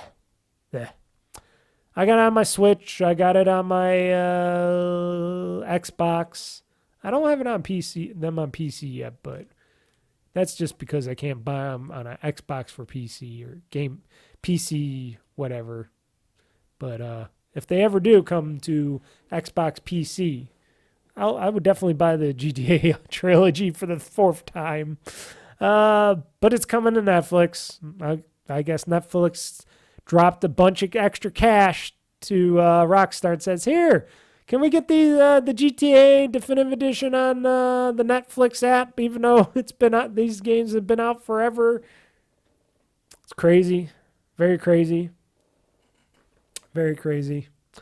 I'm going to take a quick pause for the cause. You won't notice a darn thing, but we're going to quickly pause for a quick break, and then we'll get into talking some more, and we'll talk more about the Game Awards, where I watched the secondhand stream because I was watching Jeff Gerstmann. First, I was watching on Friday, and did I watch a little bit? No, I watched it all Friday. I got to watch it all yesterday on Friday, because I scrubbed through the stream. I was watching Jeff Gerstmann because he was streaming because he didn't go to the Game Awards. And I was watching his stream, and I scrubbed through the parts to see what I wanted to see. and heard him talk about his stuff, what he felt about stuff. But I scrubbed through the Game Awards, got that 3 hour and something minute show down to like, 2 hours? Maybe less than 2 hours. I tried scrubbing through a lot of it. But I tried to watch all the game trailers that happened and stuff. That's what I was interested in. I watched a little bit of the performances and stuff, but there was not really much. The Gonzo thing was pretty cool, but but we'll talk about that in a little bit, and then I'll talk about upcoming holiday podcast streaming schedule, and then we'll get into the games news, and this podcast will probably be 3 hours long. So everybody, I'm pausing right now. You will not know a thing until we are back. Okay, let's see. Everything running? Yep, everything's still running. We're not dead yet, folks. So I'm back, everybody. Had to take a little drink. Had to pick up a package outside the door and stuff that I got. Got some new work shoes. Nothing game related, so I'm not going to talk about that stuff. Yeah, let's talk about these game awards. I'll try to keep it brief. Like I said, I watched it on a secondhand stream later on Friday because I was not going to stay up to watch it on Thursday. I have a gripe about this. If Jeff Keighley wants me to watch his Game Award show, why not have it on a day like a Friday night or a Saturday night when people like me are going to be home and not working? Why do you have something like this on a Thursday night, 7:30 fucking p.m. at night, which goes for 3 hours plus 3 plus hours? So that's 7 to 8, 8 to 9, 9 to 10, 10 to 11. When people have to go to bed and go to work the next day on Friday, I don't understand that. That seems ridiculous to me.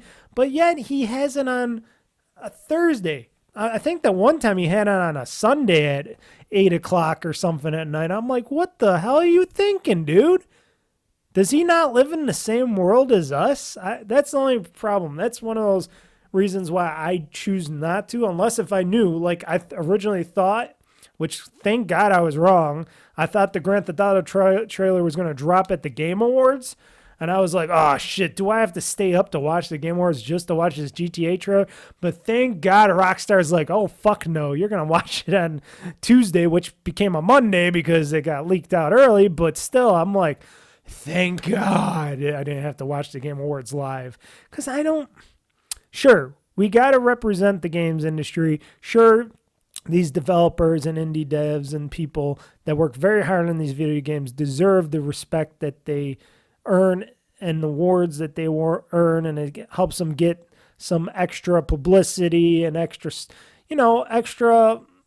output for people like me and you and others that might not know a lot of these developers or games as well. And it gives them a little bit of extra oomph to their presence. It gives them more into that world, and it helps, even though it's not perfect, and the Games Awards is definitely not perfect. But don't put it out on streaming on a Thursday night or something when people have to fucking go to work the next day, because you're not going to get as many numbers. I'm sure there was still a lot of numbers on. They haven't announced how many people watched the Games Awards this year yet. I'm sure that's going to come after I do this podcast. Let's see. Let's see if they posted any numbers yet or not. How many people tuned into watching the Game Awards 2023? Because you got to add that because they might give you the last year's. They're just saying they haven't updated anything. It's just how to watch and what to expect. No, I'm asking how many people watched the Game Awards on Thursday. Well, thank you, Internet, for not helping me out anymore. But eventually they're going to have some numbers or whatever, and I'm sure they're going to tout, oh, more people watched the Game Awards this year, or maybe they watched less this year because they're on a stupid, ridiculous day and time. Hey, people, you guys watching or listening to this podcast, let me know. Tell me, let me know. Mr. Mike here, you can leave a comment in the YouTube channel on this podcast, because for this podcast, I leave the comment section open, so you can always comment on this. Let me know, did you watch the Game Awards this year? Or no, because of this, or you just don't care about the Game Awards? I'd like to know. Or email me at OldFreakyGamer. That's OldFreakyGamer at gmail.com. That's OldFreakyGamer at gmail.com, and you can let me know. Did you watch? Did you not watch? Do you care or not care about the Game Awards? See, I care about them just enough to see new announcements, trailers, and such like that, for the new stuff. The Game Awards themselves, sure. I appreciate that people get acknowledged and they win something, they get that extra press kind of like thing going on. And that's good, I guess. But I'm not one of those people. Even though I think all the people that won, and like I said, I think there was some, and I was scrubbing through this, but I heard, and I was looking, I hear there was some biasness within this Game Awards this year, and there were some things that even, like I was watching Jeff Gersman's stream, and he was like going at certain points going, what? Why did that game win? What are these people thinking? And he was even a little PO'd by some of the winners and what was going on in the show. And I'm like, okay, it's not perfect. Keely's, like everybody else, is a human being. And I guess they got people, even though it's his thing, his Game Award show, that's his thing. I guess he's got people that he's got to please and whatnot. He brings his buddy Hideo Kojima on every time and gives him so much screen time and all this stuff for his bullshit nothing, but he still puts them on because they're buddies and pals, or he's a buddy and pal of him, and he's all super giggly and excited when he comes on stage to talk about his nothing games and stuff. So it is what it is. But this year there was, they talked about a bunch of games and stuff, some games either in game announcements and stuff like that, and I will be talking about also the results. So if you don't want to watch the Game Awards, but you want to know who the winners were in the Game Awards, I also got that stuff. That's all on here. And a game that I will be talking about that was also announced at the Game Awards that I am kind of very interested in, and I can't wait to maybe play, which ain't coming out this year. It's coming out in, when did they say? Maybe it has an unknown date at this time. So there was no future date, but they showed a trailer for it. I'm really interested in it, but we'll talk about that shortly. But here's the games that were announced at the 2023 Game Awards show. Monster Hunter Wilds from Capcom. Now, no, I tried playing Monster Hunter Rise. I think it was Rise, or was it the other one? It was the one that was on Xbox for Game Pass. I tried playing it. I tried getting into it. I tried liking it. There was something about it that I just couldn't get into, and I just fell off of it like a person falling off a horse, of course. And I just did not really like it. I'm sorry, I just did not. I like the look. I like watching other people play Monster Hunter. I'm just not that kind of Monster Hunter guy. I wish it was a little bit different, a little bit easier, maybe easier for me to battle monsters and stuff. I couldn't even figure out how to upgrade my weapons or anything, or do anything to upgrade my abilities or whatnot. I just really couldn't figure any of that shit out. Or how to get health, food. I think I finally figured out how to do a little bit of health and food, and then for some reason I couldn't do it anymore. And I just got really aggravated, and I'm like, okay, what am I doing here? I'm sure I'm beating up these little creatures and stuff, but I want to get the big guys. And then I just said, okay, that's enough is enough. I think I had a Yakuza game or something I was going to play after that, so I didn't really care about it. So I dropped off of it, but a lot of people like Monster Hunter Wilds, or Monster Hunter game, so Monster Hunter Wilds has been announced, and it looks beautiful, but not for me. And of course, the game that is going to be made for Xbox from Kojima, the unknown game, the non-game, we should say, because it's not a game yet until they show something of the game. It's OD. It's called OD. It's a Hideo Kojima game. There's nothing, no gameplay, nothing about it. Did a little stupid teaser trailer, but there's nothing. It's not a game yet. God of War Ragnarok Valhalla, which is, I guess, DLC for Ragnarok, or if it's its own title or own game, that's left to be seen. But they announced that, some more Kratos, more God of War, and now they're just taking stuff from other games, calling it Ragnarok Valhalla, which we had Assassin's Creed Valhalla, so earlier.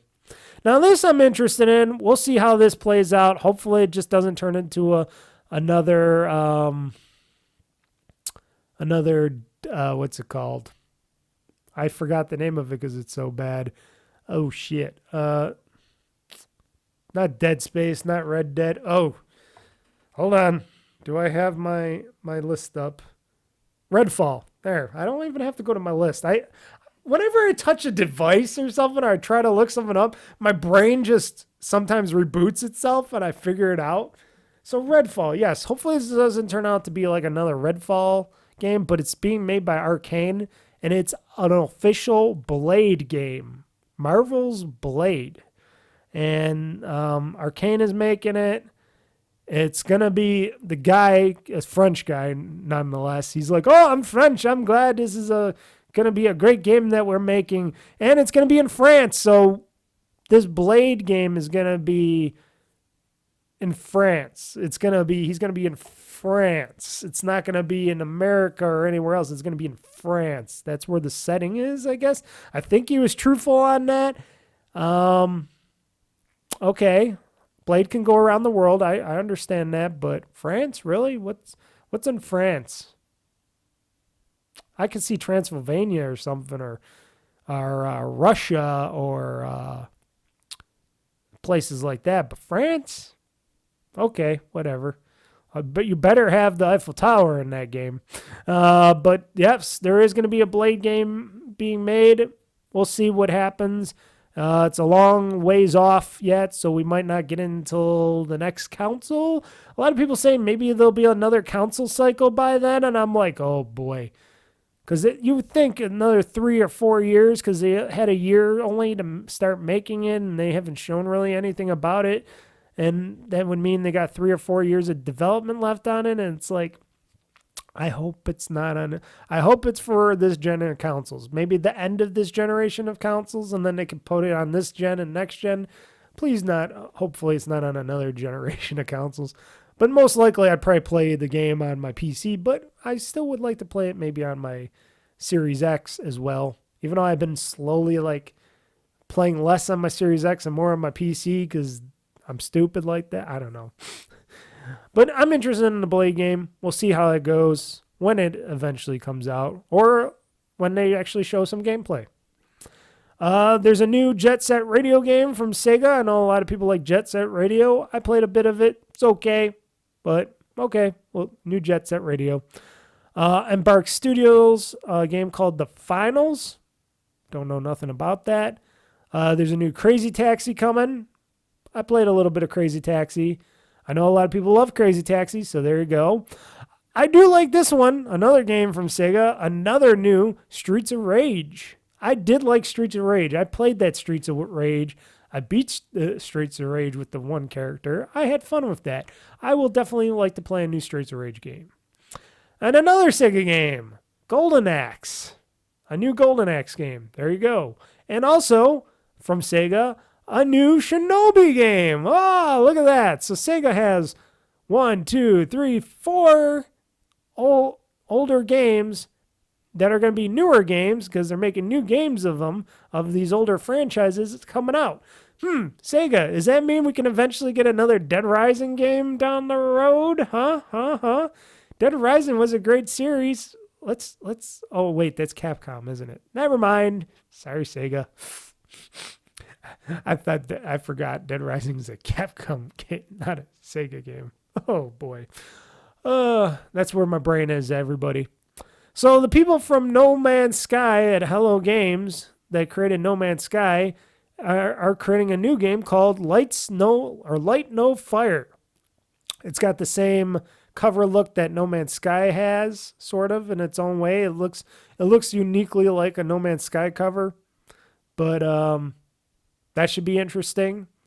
They showed a little bit of gameplay. It's supposed to be a game with, they're talking about, instead of making many open worlds, they're making one giant, what they call Earth or Super Earth or whatever, and it's going to be really dense and it's going to be really with a lot of stuff in it, and it's going to have multiplayer and all this other stuff, and it's going to be big. It's going to be a big game from them. Like I said, they showed a little bit of the game with the trailer and stuff. It looks pretty amazing what Hello Games does. I still have never played No Man's Sky. I was originally going to play it, but I never did. But Light No Fire, it looks like it's going to be one of those really big kind of games. And no, it is going to be on multi-platform. It's not going to just be locked down to the PlayStation for a time being, at least not yet, unless somebody pays them to be connected to their console or platform of choice. But yes, Light No Fire from the guys that made No Man's Sky, Hello Games. I'm surprised. I never thought they'd be making another game because they kept on updating No Man's Sky. I'm like, wow, you guys keep updating this one game. When are you going to get to making another game? Given so much value. They're the value company. Final Fantasy XVI, Echoes of the Fallen from Square Enix Creative Business 3. More Final Fantasy that we will not see on the Xbox because, you know, the people at Square Enix are in bed with Sony, and Sony pays them a lot of money, a hush money, to stay in bed with them instead of branching out, seeing new people. And then you got Final Fantasy XVI, The Rising Tide, another game from Square Enix Creative Business 3. I don't know why this game came out already as Dusk Falls, Interior Night. Why are they showing that? Unless if this is an updated version or a part 2 or something.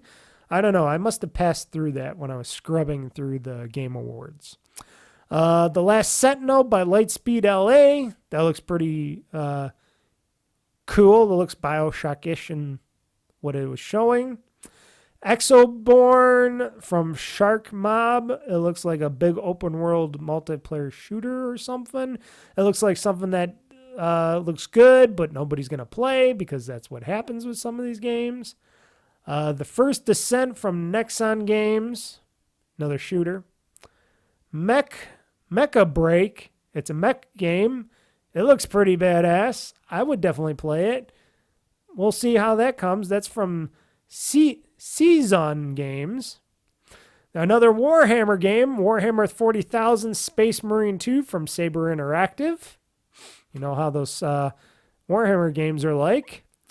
Zenless Zone Zero from Hoyoverse with a very sexy anime lady on a hood of a car. Okay. The first Berserker Kazan from Neopol, like people with Neopol. I'll call it Neopol. I think it's Neopol. Okay. Don't know what that is. I forgot what that is. Rise of the Ronin from Team Ninja. I guess this is going to be the exclusive game to only PlayStation, which always sucks because games like these samurai games get me really happy, and then I'm really sad when it's only on PlayStation and not on Xbox because I would love to get a nice samurai game. Maybe with Blade I'll get that samurai game because he uses a sword. Maybe he'll do some samurai chopping. And the game that's been teased and talked about and shown many, many times in trailers, but always been pushed out, Will it come out this time around? Skull and Bones, a Ubisoft game from Ubisoft Singapore. They're still saying it's going to come out, but will it? Maybe we'll never know. We don't know yet. We'll find out. Lost Records, Bloom and Rage from Don't Nod. So Don't Nod, the creators of the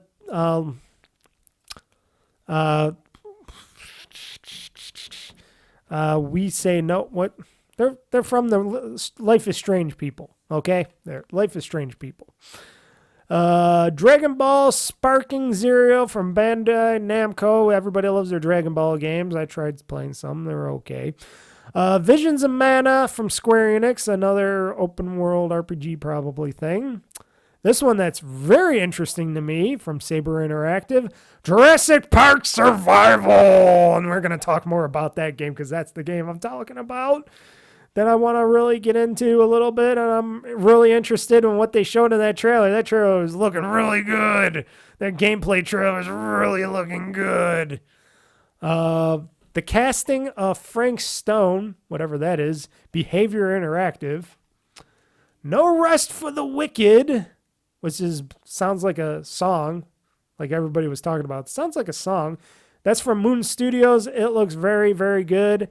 I wonder if this is going to be like an Xbox exclusive thing, like a Xbox. Because don't they own Moon Studios? I forget if. I think Microsoft owns Moon Studios. Hold on. I got to look into my big bag of stupid here because I am.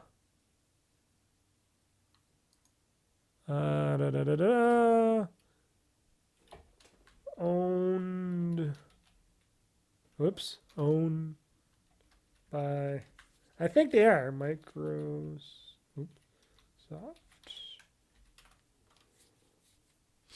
With Microsoft retaining rights to intellectual property.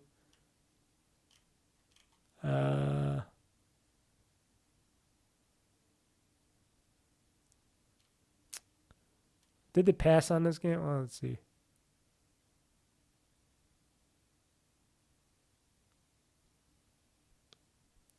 Sorry for the dead air, folks. I'm just reading here.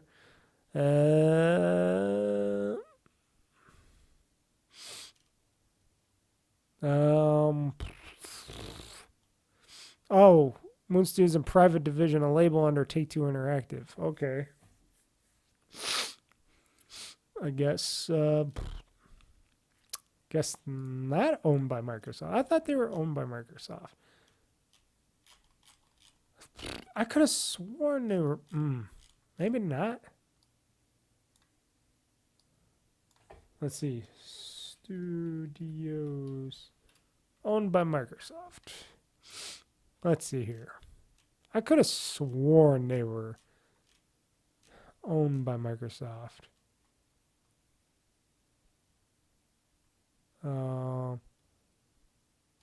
Let's see here. Let's see here. I just want to make sure I'm not being stupid. Rare, Mojang, Bethesda, Wait, where's all the rest of them?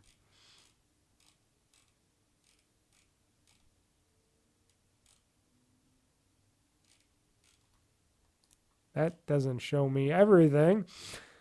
Oh, whatever. I'm not going to go through this. Maybe they're not owned by that. Oh, here we go. I could just look under here.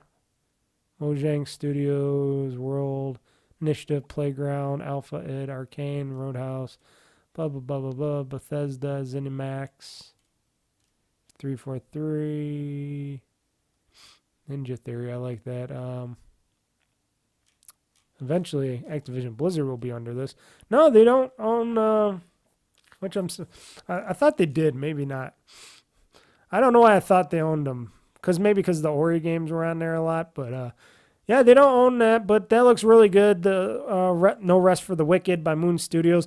I know they had some internal problems with the people, like the owners or something. Like they were doing some heinous stuff or something. But the game looks good. I don't know. I might want to check that out. For your Fortnite people, Fortnite Rocket Racing from Sino Psyonix. There we go, Psyonix. Ninja Theory, they're showing another trailer, a new trailer for Xena Saga Hellblade 2. Still no word on when that game is coming out either. It looks beautiful and looks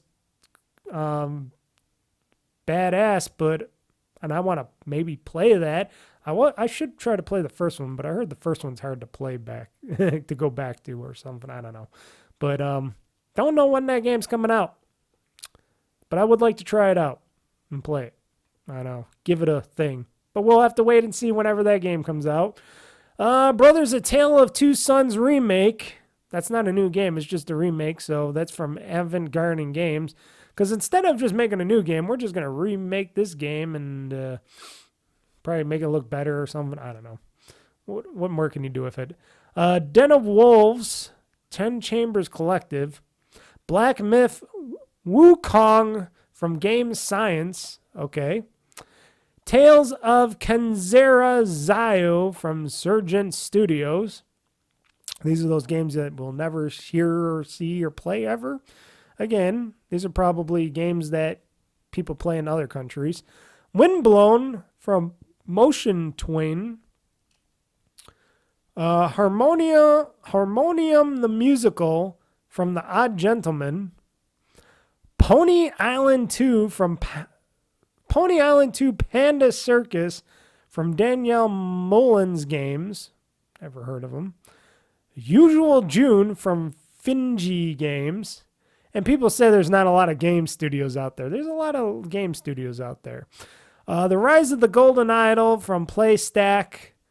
Thrasher from Drool. That's a studio called Drool. World of Goo 2. I thought they had a World of Goo 2. From 2D Boy, sorry. Arknights Enfield from Hypergriff. Exodus 2024 from Archetype Studios.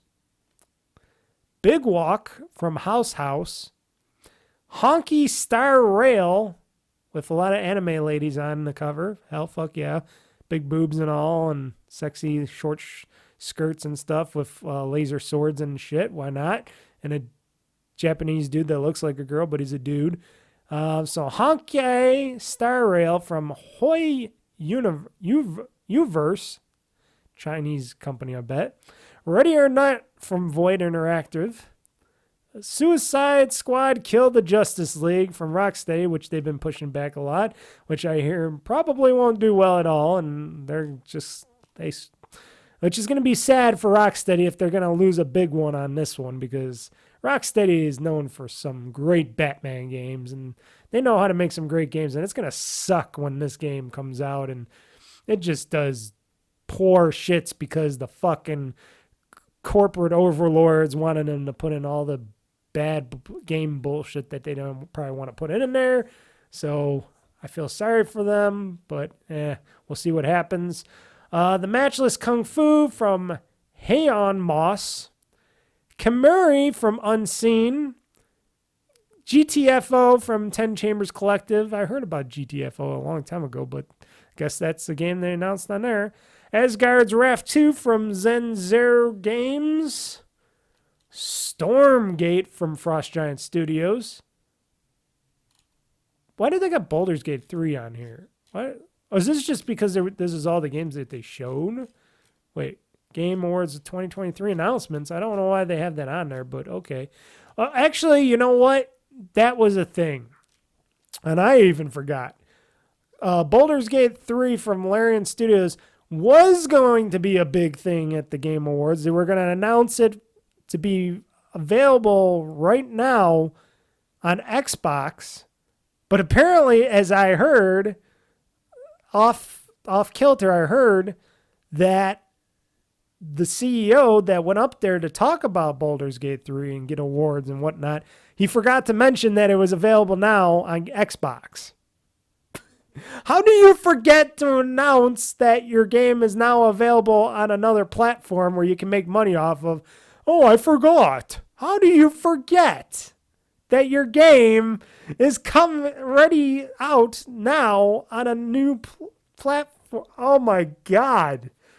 that makes Xbox look like shit. I hate to say it because I know there's a lot of Xbox haters out there, but that makes Microsoft and Xbox sound like, oh my God, it makes them like feel like shit. I would feel like shit. I'd be like, wait, you guys forgot to announce the biggest thing. This is out on Xbox now. And they didn't say a word. Oh my God. And you got to feel like a bunch of asses for not announcing that. You know, they should give Baldur's Gate 3 to Microsoft on Game Pass or something for a limited time. Just to say, oh, sorry, our bad here. We'll put it on. How about if we let you put it on Game Pass for a short period of time so people can try it out and play it and stuff. And because our bad for not mentioning it's out now. On the day of the Game Awards, whoops! I just lost it. It just dropped out of my pocket on that announcement. I guess we don't want to sell any on Xbox because you made us wait. We were working so hard on this co-op bullshit and that we can't get working on your Series S console. But hey, oh my God, that's just god awful. Guilty Gear Strive from Arc System Works. Banisher's Ghosts of Eden from Don't Nod. Again, another Don't Nod game. And the Outlast Trials from Red Barrels and Palia from Singularity 6. So a lot of games, a lot of stuff that's probably been, like we said, been out before, whatnot, and stuff talked about at the Game Awards.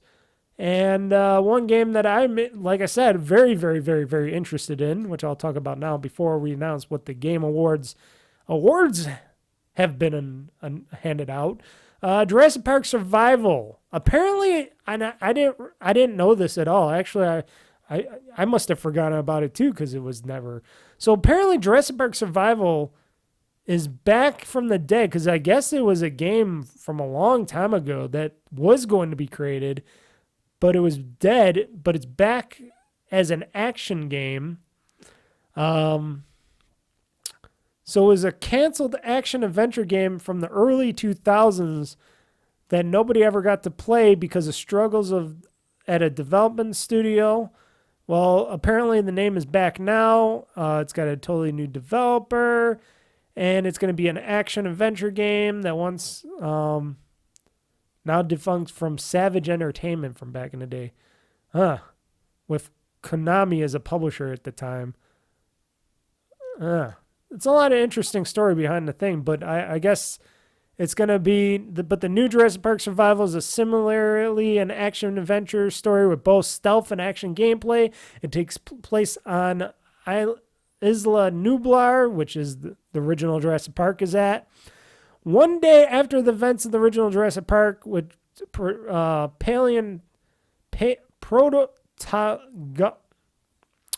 protagonist. I was thinking of something else. Sorry. I was thinking of another profession. With protagonist Dr. Maya Joshi. Stranded on the island alone. Jurassic Park Survival is planned for a release on the Xbox Series X and S, PS5, and PC at an unknown date because they're still working on it, but it looks fantastic. And Maya Joshi, she's an Indian lady, and she's looks pretty badass, and this game looks pretty badass. The dinosaurs and the T-Rex looks badass, and I'm a Jurassic Park fanboy. Oh, yes. Original Jurassic Park fanboy. Oh, yes. I like the Jurassic World games, too, but this is original Jurassic Park. You got your Dilophosaurus. You got your Velociraptors, which are whatever are left. You got your other dinosaurs. You got your Tyrannosaurus Rex, the female. Oh, boy, oh, boy, oh, boy, oh, boy. This game, when it eventually comes out, I will be so happy to play. So very happy to play. But we'll have to wait till they eventually announce a release date for that. So here's, we're going to quickly go through this because we don't got much time left. It's already over a 2-hour podcast, and I got game news to talk about, and even that I'm going to have to rush through a little bit and maybe drop some stories, but we'll try to get through some of the game's news because I don't want you guys sitting here listening to me for longer than the Game Awards show. Heaven God, you got to listen to my damn voice for longer than the Game Awards show. Unless if you really like it. Plus, I still got to talk about the upcoming schedule for the holiday podcast and videos and stuff. So let's get through this. So the Game Awards given out for 2023 results for all these winners. We're going to go through it very quickly. We got Game of the Year, which went to Baldur's Gate 3, and this site is bouncing up and down, so it's going really crappy. So Baldur's Gate 3, Larian Studios won Game of the Year, of course. It was a lot of Baldur's Gate 3. Let's just say that. It was Baldur's Gate 3's year. Because, that game just got a lot of press, a lot of this, a lot of that. And it just won a lot of stuff. Player's Voice Choice, Baldur's Gate 3. Best Game Direction, Alan Wake 2 from Remedy Entertainment, even though that game is really not doing well at all sales-wise. Best Narrative, Alan Wake 2 from Remedy Entertainment. Best Art Direction, Alan Wake 2, Remedy Entertainment. I'm surprised because you would think it would be something else like Super Mario or Legend of Zelda. Even Hi-Fi Rush was really good. Best Score and Music, The Legend of Zelda Tears of the Kingdom, composed by Nintendo Sound Team, of course. Best Audio Design, Hi-Fi Rush from Tango Gameworks. There we go. Best Performance, Neil Newborn, Baldur's Gate 3. Innovation and Accessibility, Forza Motorsport, Turn 10 Studios. Really? There's accessibility in Forza Motorsport? I didn't see much accessibility. Oh, well, they won something. At least Forza Motorsport won something. Games for Impact, Tika from AWACEB. Whatever the fuck that is. Best Ongoing. This is what got Jeff Gerstmann really up in arms. This is what Jeff Gerstmann went, what the fuck? And I was laughing when this, because I can agree with him on this. Best Ongoing Game that won, Cyberpunk 2077 from CD Projekt Red. Okay, that's not ongoing anything. That's just was an ongoing, even I can admit, a little mess disaster for them for a little bit. Even though I played the game day one and I loved it and I still beat it from the day one, even with all the crappiness of it. And it got really good with Phantom Pain. The Phantom Liberty DLC, it got really good. But I can see other games like Fortnite maybe being the best ongoing game, even though I don't like Fortnite and I don't play Fortnite, but I can understand what they do, and that should be at best ongoing, or Final Fantasy 14, because it's been ongoing since forever. But Cyberpunk 2077, I bet you if you listen to the Jeff Gerstmann show next week or something, he's going to be barking up a storm about it. It's going to be like, what? What is this best game? What? Ongoing? What? You could tell there was some politics in this stuff. Best Community Support, Baldur's Gate 3. Here we go again. Best Independent Game, Sea of Stars from Sabotage Studio. I guess a lot of people were hoping it was Dave the Diver. I never played any of these games, so I would not know. Best Debut Indie Game, Cocoon from Geometric Interactive. Best Mobile Game, Honkai Star Rail, Hoyoverse. I heard that's a good anime game, I heard. Even though I'll never play a phone game. Best VR AR. At least they put AR on that too. Resident Evil Village VR mode from Capcom. Okay, I can see that. Best Action Game, Armored Core 6 Fires of Rubicon from Software. Okay. That seems, it doesn't seem like an action game. It seems like a robot game, but okay. I could see like maybe Hi-Fi Rush or maybe even Dead Island 2, but okay. Best Action Adventure Game, The Legend of Zelda Tears of the Kingdom. Okay. I guess. They could have did Jedi Survivor or Marvel Spider-Man 2, but I guess they picked that instead. Best RPG, Baldur's Gate 3 from Larian Studios. There you go. Best Fighting Game. Now they got this on. They got this straight on. They got this really good. Even though it could have been Mortal Kombat 1, but a lot of people were like not really, they were falling off of Mortal Kombat 1 a little bit, but Street Fighter 6 from Capcom won that. I agree 100%. Best fighting game, Street Fighter 6 for this year. Best family game, Super Mario Brothers Wonder. Okay, I can understand that. Yes, that's a great family game because Pikmin 4 is like its own kind of game, and everything else, I don't know. Best sim strategy game. This is another one that kind of got everybody like, what? Okay. Pikmin 4 from Nintendo. That's a sim strategy game? I could see like something like Fire Emblem Engage, Company of Heroes 2. City Skylines 2 shouldn't even be in any category because that game is not working, right? And Advanced Wars 1-2 reboot, maybe. That could be one. But Pikmin 4, that's a weird win. Best sports racing, which can only be one game because every other game kind of sucked. And that's Forza Motorsport from Turn 10 Studios. So they got best sports racing game. So, woo! Good job. I haven't played much of Forza Motorsport. I got to play some more of that. It's a good game. It's a good racing game. I just haven't been into it. I don't know why. Maybe it's just because of the sea of other great games that I've been playing. But I got it on my ROG Ally, so I can play it anytime I want. So it's not a big deal. Best multiplayer, Baldur's Gate 3 again. Notice there's a lot of Baldur's Gate wins in this. Best adaptation of a game. This is a best game adaptation, which they do videos, movies of and stuff. That was The Last of Us. And that won over Twisted Metal, the Super Mario Brothers movie, Gran Turismo, and Castlevania. I heard The Last of Us is really good. I'm just never probably going to watch that unless if I get HBO or something. I don't know. Super Mario Bros. Movie is really good. I know it's a bunch of nothing, but it's really good. And Twisted Metal, I hear it's okay. And Anthony Mackie was in the studio. He was right in front of the people that of The Last of Us that won it, that went up on stage, and he was right in front of them. And I'm like, oh, that's going to hurt, Anthony Mackie. And you were just up on stage making jokes and stuff, and you lost.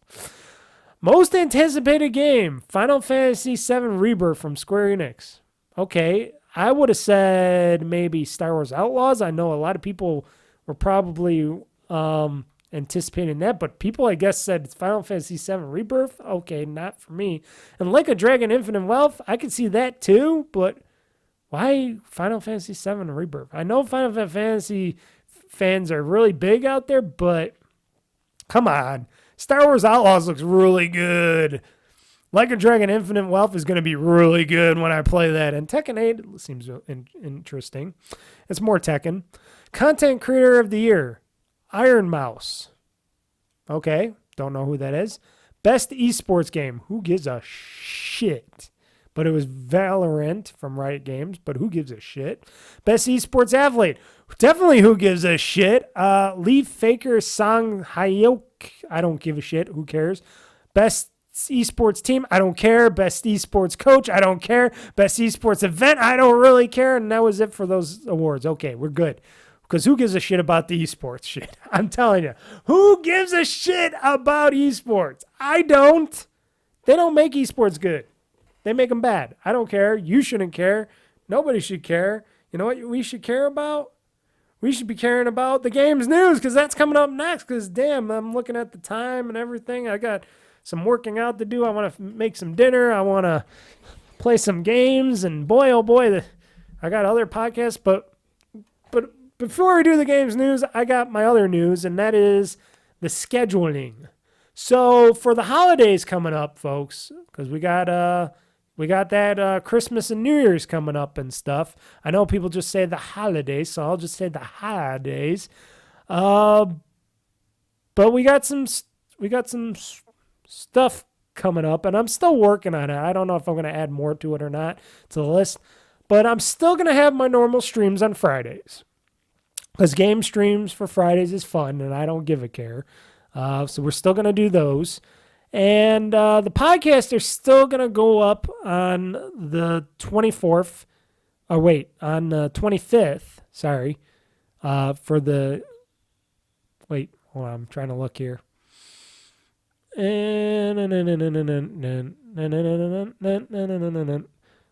Okay, 12. Wait, hold on. So there's a holiday podcast that the next one after this one is going up on Christmas Day. It's going to be a pre-recorded. Well, these are all what am I talking about? These are all pre-recorded, but it's going to be pre-recorded with the next podcast. It's going to be split into two podcasts because one, I can have the video like I'm doing now, and the holiday game music podcast on the January 8th is going to be all just audio. It's not going to be a video because I'll get taken down by YouTube. So I'm not putting any game music up on YouTube because I know it'll get taken down. But I'm going to do two holiday podcasts for the holiday streams. I'm going to do a holiday game stream on Christmas Eve, because why not? And I'm still planning on playing Dead Island 2 for that holiday stream. It could change. The game could change. I could maybe get into another game at that time. But as of right now, I'm still thinking Dead Island 2 is a holiday stream. I haven't put this in stone yet, folks. But the stone is that I will be doing a holiday stream on the 24th. I probably might be doing some other gaming videos as well, like a Let's Play or whatever.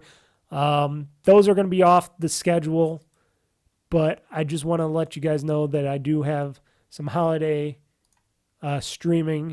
game streaming coming up for that. But yes, all the podcasts, unlike other podcasts out there and people, I still will do my live streams on Friday, so you don't have to worry about that because that's just fun for me. It's not like it's a chore. And the podcast will still go up, but they're going to go up as special. Like I'm going to talk about stuff from the past, the games that I played in the past in the first podcast, upcoming games, a whole bunch of stuff.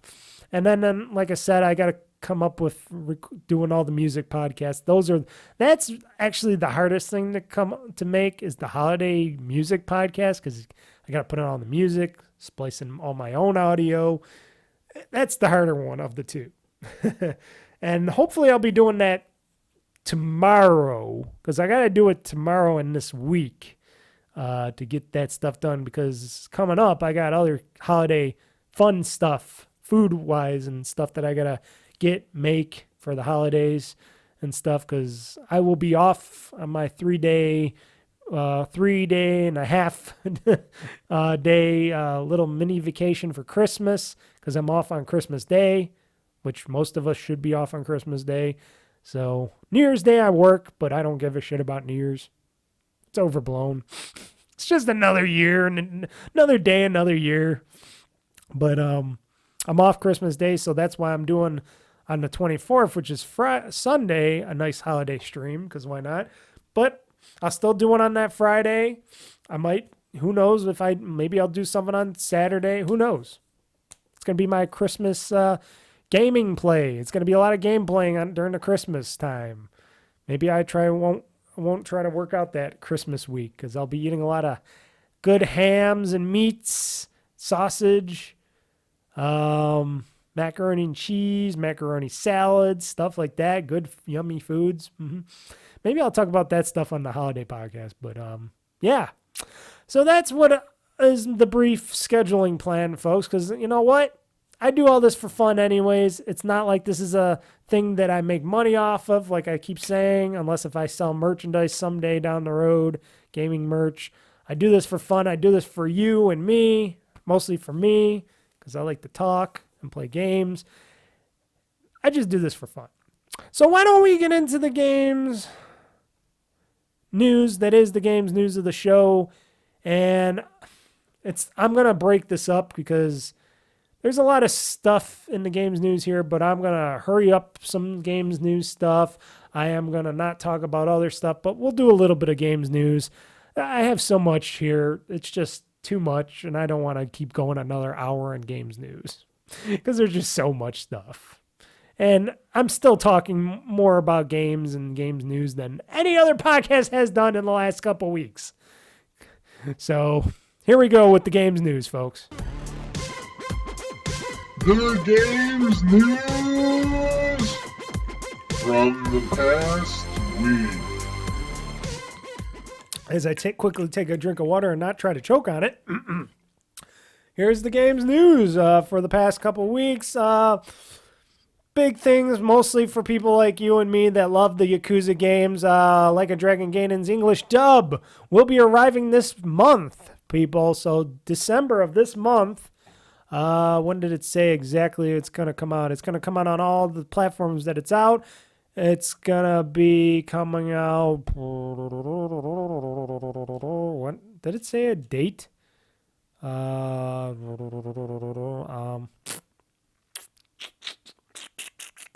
looking for the date. I thought it had a date. It didn't have a date. December. It just says December. Stay tuned. It's going to be coming out this December as a free update. It better be a free update. Why would you charge for an English dub? But it's coming out. The English dub is coming out for Like a Dragon Gaiden, The Man Who Erased His Name, this month. Free update. I guess they finally finished the thing and they're going to patch it in. So for those of you like me that want to hear these guys speak English a little bit, which I will listen to some English. Some people just say they love the Japanese, which I do. I love the Japanese talk. And I love reading the subtitles of it. Or I also like listening to their horrible English dub because it's so funny. It adds some extra funniness to the game. I'm interested. So that's coming this month as a free update. Like a Dragon Infinite Wealth's Hawaii map is stated to be 3 times the size of Yakuza's Azuki Ijinko map. So apparently this is going to be a very, very large map. Hence why the game is very large in size on a hard drive, folks. That's why they said it's going to be really big. Because the map is going to be really big. It's going to be bigger than, I guess, any of their games. So, and it's going to feature both protagonists, Kiryu Kazuma and Ichiban Kazuga. So, yeah. Get ready for a 3 times larger map. It's not just Grand Theft Auto that's getting bigger maps. Like a Dragon series of games is also going bigger. Because why would Ryogoku Studios... Ryugakotoku Studios not try to outperform other people. They love to go after other people and say, hey, we can do this shit too, you know. We'll make this big. You think Grand Theft Auto is going to be big? GTA 6, we're going to make this big. 3 times as big. And we're adding an Animal Crossing game into it on top of it. Oh my God, that game is it's going to be so worth $70, folks. If any game out there coming out in January and beyond is a next-gen game, any next-gen games coming out now is going to be worth the $70. This damn game is going to be worth $70. Like a Dragon Infinite Wealth. Oh my God, I love my Yakuza games too much. You know, because I never got to play a Yakuza game until they came to Xbox. They were on the PlayStation forever, but I never played them because they were on Sony's PlayStation consoles. So I never really played them until they came out on Xbox, and I'm like, oh shit, these games are badass. And my friend didn't know if I was gonna like it. My one good former friend, which I never hear from ever again, but still a friend probably, you know, if we ever hang out or talk to each other again. But when I watched him play these Yakuza games, I fell in love with them. And you know, he's like, oh, I don't know if you're going to ever like the other ones, but and I played them all. And I'm like, I like all these Yakuza games. The only one I never played yet, the one that I hear has not the best reputation, is the one where it's the Yakuza game, which you never know. They might bring out someday. They might like remaster it and put it out on consoles and stuff. That was the zombie Yakuza game. I'm still interested in the zombie Yakuza game. I would like to play the zombie Yakuza game. Bring out the zombie Yakuza game, folks, over at Ryogoku Studios. I will play that. I will play that. Bring it out for the Xbox. I will play that. That's the only one I have not played. Otherwise, I think I played them all. And I like them all. they all got some place in my heart for those games. So even though this is game based, this is more video based of a TV series, the Fallout TV series. They were showing the trailer for a new trailer for. It's coming out soon. When did they say? I'm trying to look here. Is it coming out next year sometime? I know Todd Howard was helping to talk about it, and all I can know is that the Fallout TV series for Amazon Prime, for Prime Video, it's looking pretty good. Amazon Prime, even though they're gonna be going a dark path and putting ads on everything, or else you got to pay more to get rid of ads. They make some good. I have to say, they've been making some good indie, good content, good in-studio content. Like they made the Lord of the Rings show, which I know a lot of people were iffy on. I liked it. I thought it was a very good first series of the Lord of the Rings, Power of the Ring or something it's called. I forgot the name. The Boys. That's a good franchise right there. That's when superheroes go bad. I like that. I love that doom and gloom, badass, very naughty stuff. That's very dark and awesome. Even the V one, even the children one, the college kids in the hood. What should we call them? The Boys V edition. That was not too bad either. I got into that as well. But Fallout, that's going to be something good, and it looks very good. It looks very good. I don't know any of these people in the show, but it's looking good. It's looking really good, and I'm definitely going to watch this when this comes out. When it comes out. I'm not going to talk about that. Cyberpunk 2077 Phantom Liberty passes 4.3 million cop sales. So there you go.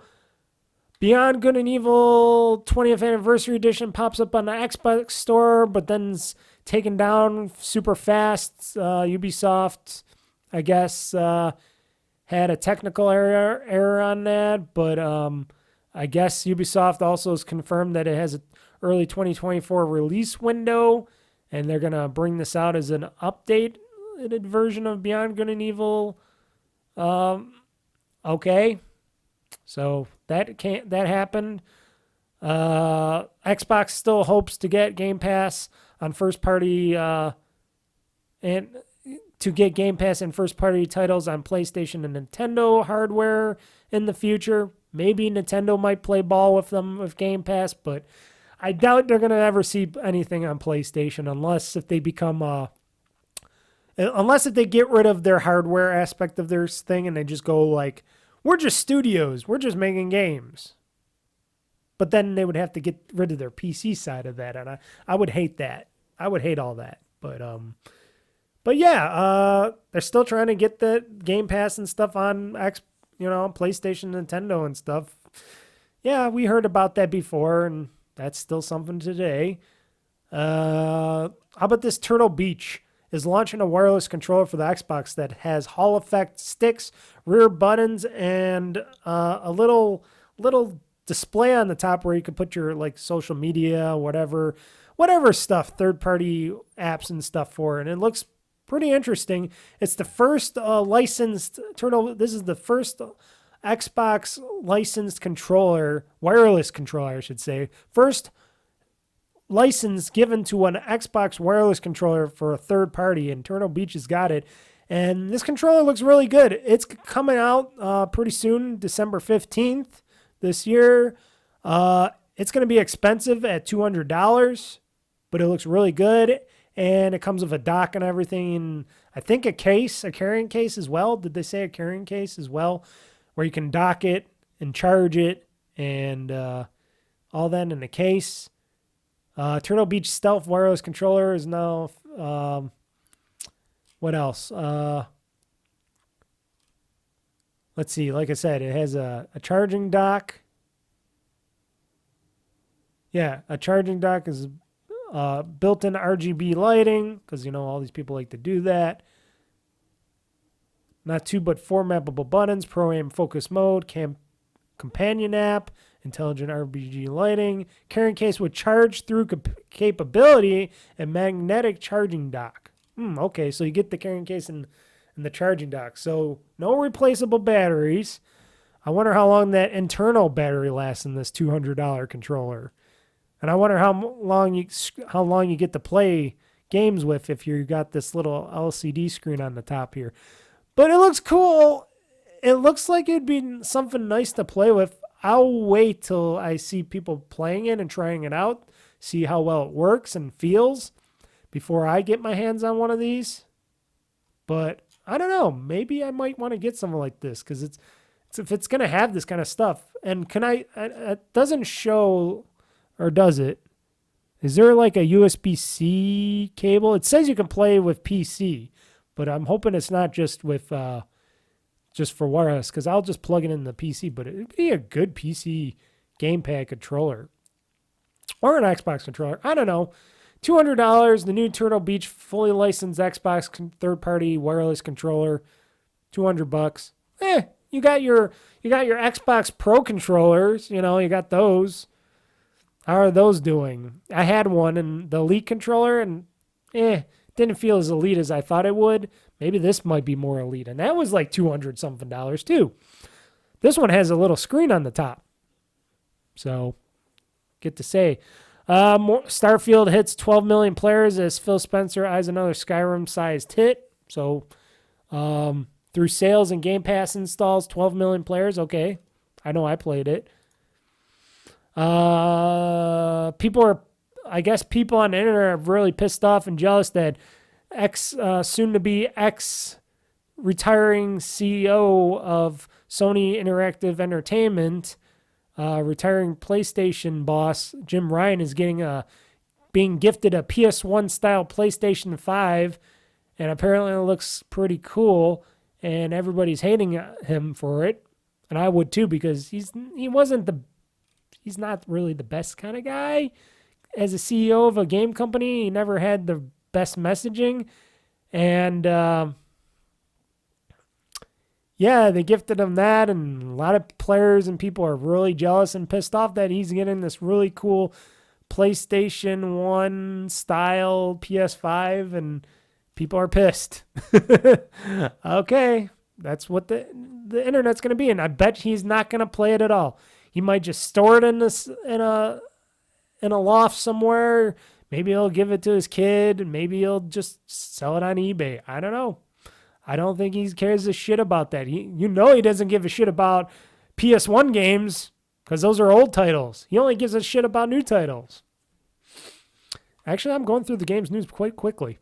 So there was that. Nintendo Switch 2 may feature an OLED screen display by Samsung. Could release earlier than expected. So maybe, and this would be a very hard thing for me to swallow, but if there is when the Switch 2 does eventually get announced by Nintendo, and if they do say, we are going to put an OLED screen in this Switch 2 after all, and not just have a regular LCD screen like we've been hearing about from earlier reports, and it's going to come out earlier than what we thought it was going to come out, then I might have to get a Switch 2, especially if it's going to be fully backwards compatible with my Switch 1 games and stuff. If I could put my Switch games in the Switch 2, then I'll sell my Switch 1 or whatever. Maybe I'll still keep it. I don't know. And I'll get a Switch 2, and I'll get it because it'll have the OLED screen in there, and I have to get the OLED screen version. That's what I said I was going to wait for. And if that's the thing that's going to come out right away, then I'll be like, hey guys, look, I'm purchasing this $500+ Switch 2 OLED edition. Hey. But this is just a rumor. There's no evidence that says that Nintendo will come out with the OLED version of the so-called Switch 2 in the near future whenever it's announced and released, but reports are saying that they're getting their OLED screens from Samsung now, so we'll see. Samsung says they're making panels for them, so we'll see. And the final games news talk here that I think will be really good for all us people, or soon be great for all us people with, I don't know, Steam Decks. Do they use AMD stuff in the Steam Deck? I don't know. But for other stuff like the Asus ROG Ally, the Lenovo Legion, any other handheld gaming system that uses an AMD chipset in it, which I'm sure they're going to have to make all their own drivers for, because AMD also states that they're not making the driver for the portables, that it will have to be, redone for the portables, but I'm sure Asus and people are going to get right on it. This is AMD's recent graphics driver update. It's called Adrenaline Edition 23.12.1. It's going to it offers a host of improvements and additions that will greatly benefit portable gamers in the future. So laptops and stuff too, gaming notebooks, stuff like that. And mainly what they're really talking about, or what they're really pushing here on this update, is that it's going to deliver surprisingly way better battery life improvements, which everybody with portable gaming hardware will love, or portable gaming PCs will love, like your laptops, my Asus ROG Ally, whenever we get an update for that. So apparently this is a brand new power saving options that should massively improve the life of your AMD powered devices. AMD power saving. So it's called the brand new AMD Hyper RX Eco Mode, introduced in the Adrenaline Edition 23.12.1 driver update. It is said to offer up to 68% of power savings, which is quite impactful for laptops and handheld gaming devices. Other people have been saying differently, but according to AMD, they say up to 68% in power savings. That's a lot. This eco mode is something you can activate literally in the press of a single button within the AMD UI to conveniently boost your battery life. Here's the thing. Before I go on with this, I'm not too concerned with battery life because, like I said, I play it up to a point and then I just plug it in and play it continuously after that. So it's not really bothersome for me. But for other people, I know you want to play something wirelessly for a long time, and battery technology still needs to get better than what it is. Companies like the Neo have been making noticeable improvements to their battery life. The Enyo Kun leverages an AMD Ryzen 7 7840U chipset paired with an enormous 75-watt battery, as well as the most current performance management and heat dissipation available. This combination gives the Kun just over 3 hours of continuous gameplay, beating the average of 1 to 2 hours on the Steam Deck and Asus ROG Ally, which the new Steam Deck, OLED Steam Deck, I thought it went to up to 2 hours or something now, right? Yeah, but still, yes, I understand. You're trying to play PC games on a handheld here. It takes a lot of power. When will you see these improvements? Well, the driver Hyper RX Eco first support Radeon 7000 series graphics and RDNA 3 platforms. AMD has also clarified that this new feature does not include support for handheld gaming devices at this time, which means that we will not see this new improvement on our handheld PC devices just yet. But we will see them in the near future. Surely handheld gaming devices is particular. AMD's interested in this stuff. And, Asus, Lenovo, Valve, the Aeon Neo are also looking into it. So, yeah, I think that's going to be interesting. Whenever Asus and everybody tears into this Adreno Edition driver and they make it their own, which I'm sure Asus is probably looking into this right now, and they're probably typing away on their computers and going, how do we make this driver our own? I can see it. I can see it eventually coming. I'm not, like I said, I'm not in a hurry because, like I said, even though I play my Asus ROG Ally not plugged in a lot of times, I only play for like an hour, hour and a half, and then I'm usually like, oh, okay, I'm going to do something else, and then I'll get back into gameplay because, you know, sometimes I do it. But if I'm like, no, I'm going to just sit there and play a game for hours, like if I'm outside or if I'm on the couch watching a movie, yes, I will plug that bad boy into the wall and I'll play it. I got an extension cord, USB-C extension cord. It's fine for me. I know a lot of people probably don't feel the same way. So hopefully, you know, like I said, technology will get better. These are new devices, so you can't get upset about how long power lasts in one of these devices. You just got to accept what you get. You know, you could tweak stuff and all that. I think I tweaked my Asus ROG Ally to the best of what abilities I want it to have. And all the games that I've been playing on have been stellar so far. So that's my take on it. And that is the rest of the game's news. Let's see, where are we at here? We're almost at 3 hours. But, you know, that's my game show. But I whipped through that game's news pretty quick, didn't I? You know, because a lot of it, you already know. So, yeah, the holidays are coming up, folks. A lot of good time to do some good gaming. Like I said, I'm going to have more streams. Tonight, I will hopefully make another video, like a Yakuza Like Me video for Tuesday and stuff. I'll do another grinding session, hopefully tonight, either tonight or tomorrow. Depends how sleepy I get. You know, I don't want to be playing when I'm really sleepy, really tired, because I still got to work out, still got to make dinner. It's almost 6 o'clock at night right now as I'm doing this. So, yeah, I got a lot of stuff still to go and do. But thank you all for listening. I appreciate it. And until almost Christmas, you won't hear me until Christmas. I want to thank each and every one of you for listening, watching my videos, my gaming videos. I will have more for you guys, gaming wise, and I hope you have a good gaming 2023.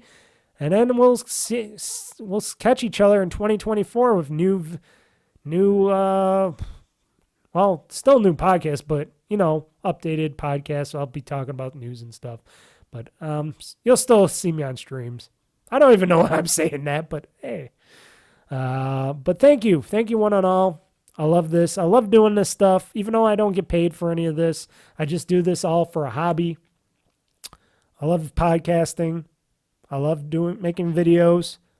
I love playing video games. And that's why I'm OldFreakyGamer. I'm Mr. Mike. This has been the GamezAttack podcast, the 18th episode. GTA 6 incoming. I almost said 5 again. GTA 6 incoming. Thank you for listening, everybody. Go to my website at oldfreakygamer.com. Go to my YouTube channel at youtube.com/oldfreakygamer.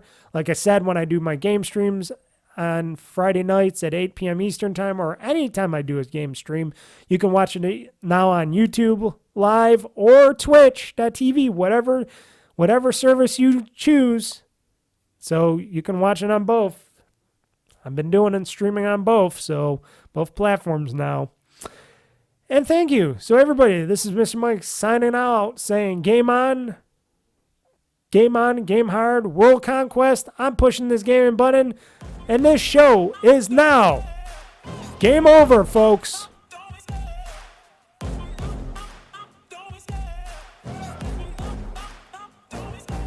Love the chase and the hunt, and I set the pace when I'm running. I always take what I want and I always give it 100. Don't need a bank, no I'm funded. Play the game like it's nothing. I'm always thankful for something. Don't take for granted, stay humble. Now wake up! It's time to look at the enemy. Look in the mirror if he is no friend to me. It's not working out, maybe it's the chemistry. It's time to break up so I can make a better me. Better believe in your mind, cause it's everything. You can mold, shape, find almost anything. All it takes is some time and some clarity to find your identity. It's mind over everything. I wanna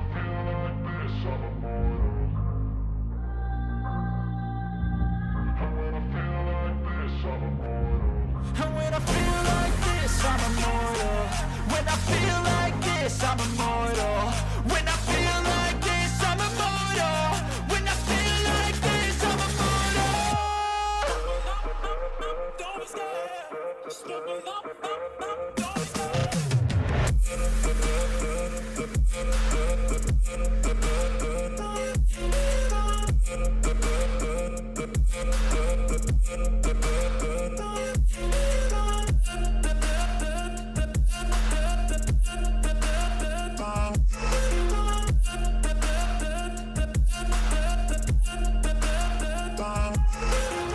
I'm so gone, no I'm never turning back. I won't stop, I'ma fight until there's nothing left. It's so on, you're gonna be hurting bad, cause I've been to hell and back. You don't wanna make me mad, I stay strong, you will never see me crack.